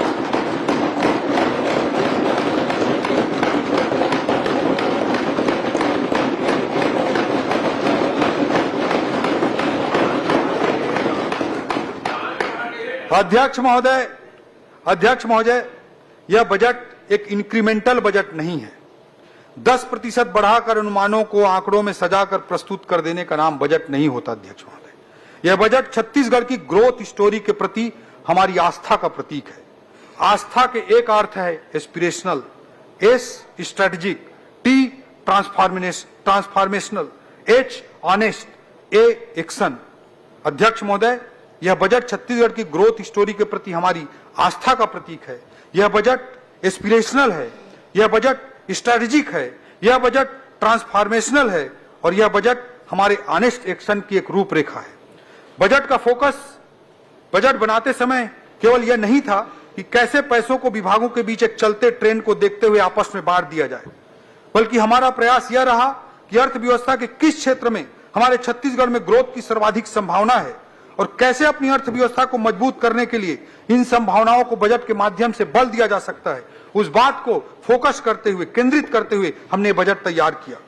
अध्यक्ष महोदय, पिछले बजट में मैंने ज्ञान का जिक्र किया था। ज्ञान को अगर हमें आगे बढ़ाना है तो गति को हमें अपनाना ही पड़ेगा। ज्ञान अर्थात गरीब, युवा, अन्नदाता और नारी का कल्याण करना है। पूरे समाज के अंत्योदय का कल्याण करते हुए समावेशी विकास अगर सुनिश्चित करना है तो आर्थिक विकास उसके लिए जरूरी है और उस आर्थिक विकास को सुनिश्चित करने के लिए गति अनिवार्य है। गति को मैंने एक्सप्लेन किया। गति था, जी का अर्थ है गुड गवर्नेंस, ए का अर्थ है एक्सेलरेटेड इंफ्रास्ट्रक्चर, टी का अर्थ है टेक्नोलॉजी और आई का अर्थ है इंडस्ट्रियल ग्रोथ। अध्यक्ष महोदय, अंधकार कितना भी घना हो, उजाले की उम्मीद और तलाश पर ही मानव जाति की सार्थकता है। यह बजट केवल कल के लिए, यह बजट बेहतर कल के लिए एक प्रयास है, भावी विकास के लिए एक कोशिश है, विकास के बसंत के लिए एक उद्यम है। अध्यक्ष महोदय, कवि ने शब्दों में कहा है, अंधेरों से आंख मिलाने चला आया है जुगनुओं का कारवां, हम ढूंढ ही लेंगे अपने हिस्से की रोशनी। अंधेरों से आंख मिलाने चला आया है जुगनुओं का कारवां, हम ढूंढ ही लेंगे अपने हिस्से की रोशनी। मसालें जलेंगी भी, राहें दिखेंगी भी। कुशासन की आंच से ठूंठ नहीं होगा किसी का भी भविष्य, कुशासन की आंच से ठूंठ नहीं होगा किसी का भी भविष्य। जड़ें सोख हिलेंगी अपने हिस्से का पानी, विकास का बसंत आएगा पूरे सबाब के साथ आएगा। कोपलें फिर से फूटेंगी, कोयले फिर से कूकेंगी।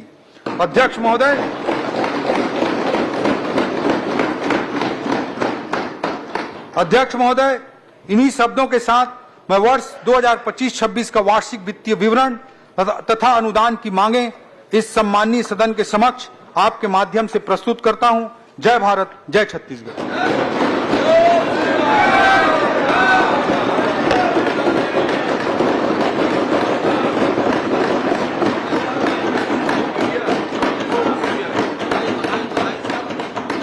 मैं आय व्यय पर सामान्य चर्चा के लिए दिनांक 4 एवं 5 मार्च 2025 की तिथियां निर्धारित करता हूं। आय व्यय में सम्मिलित अनुदानों की मांगों पर कटौती प्रस्ताव की सूचना मंगलवार दिनांक 4 मार्च 2025 को मध्याह्न 12 बजे तक दी जा सकती है। कटौती प्रस्ताव के प्रपत्र सूचना कार्यालय से प्राप्त कर सकते हैं। सभा की कार्यवाही मंगलवार दिनांक 4 मार्च 2025 11 बजे तक के लिए स्थगित।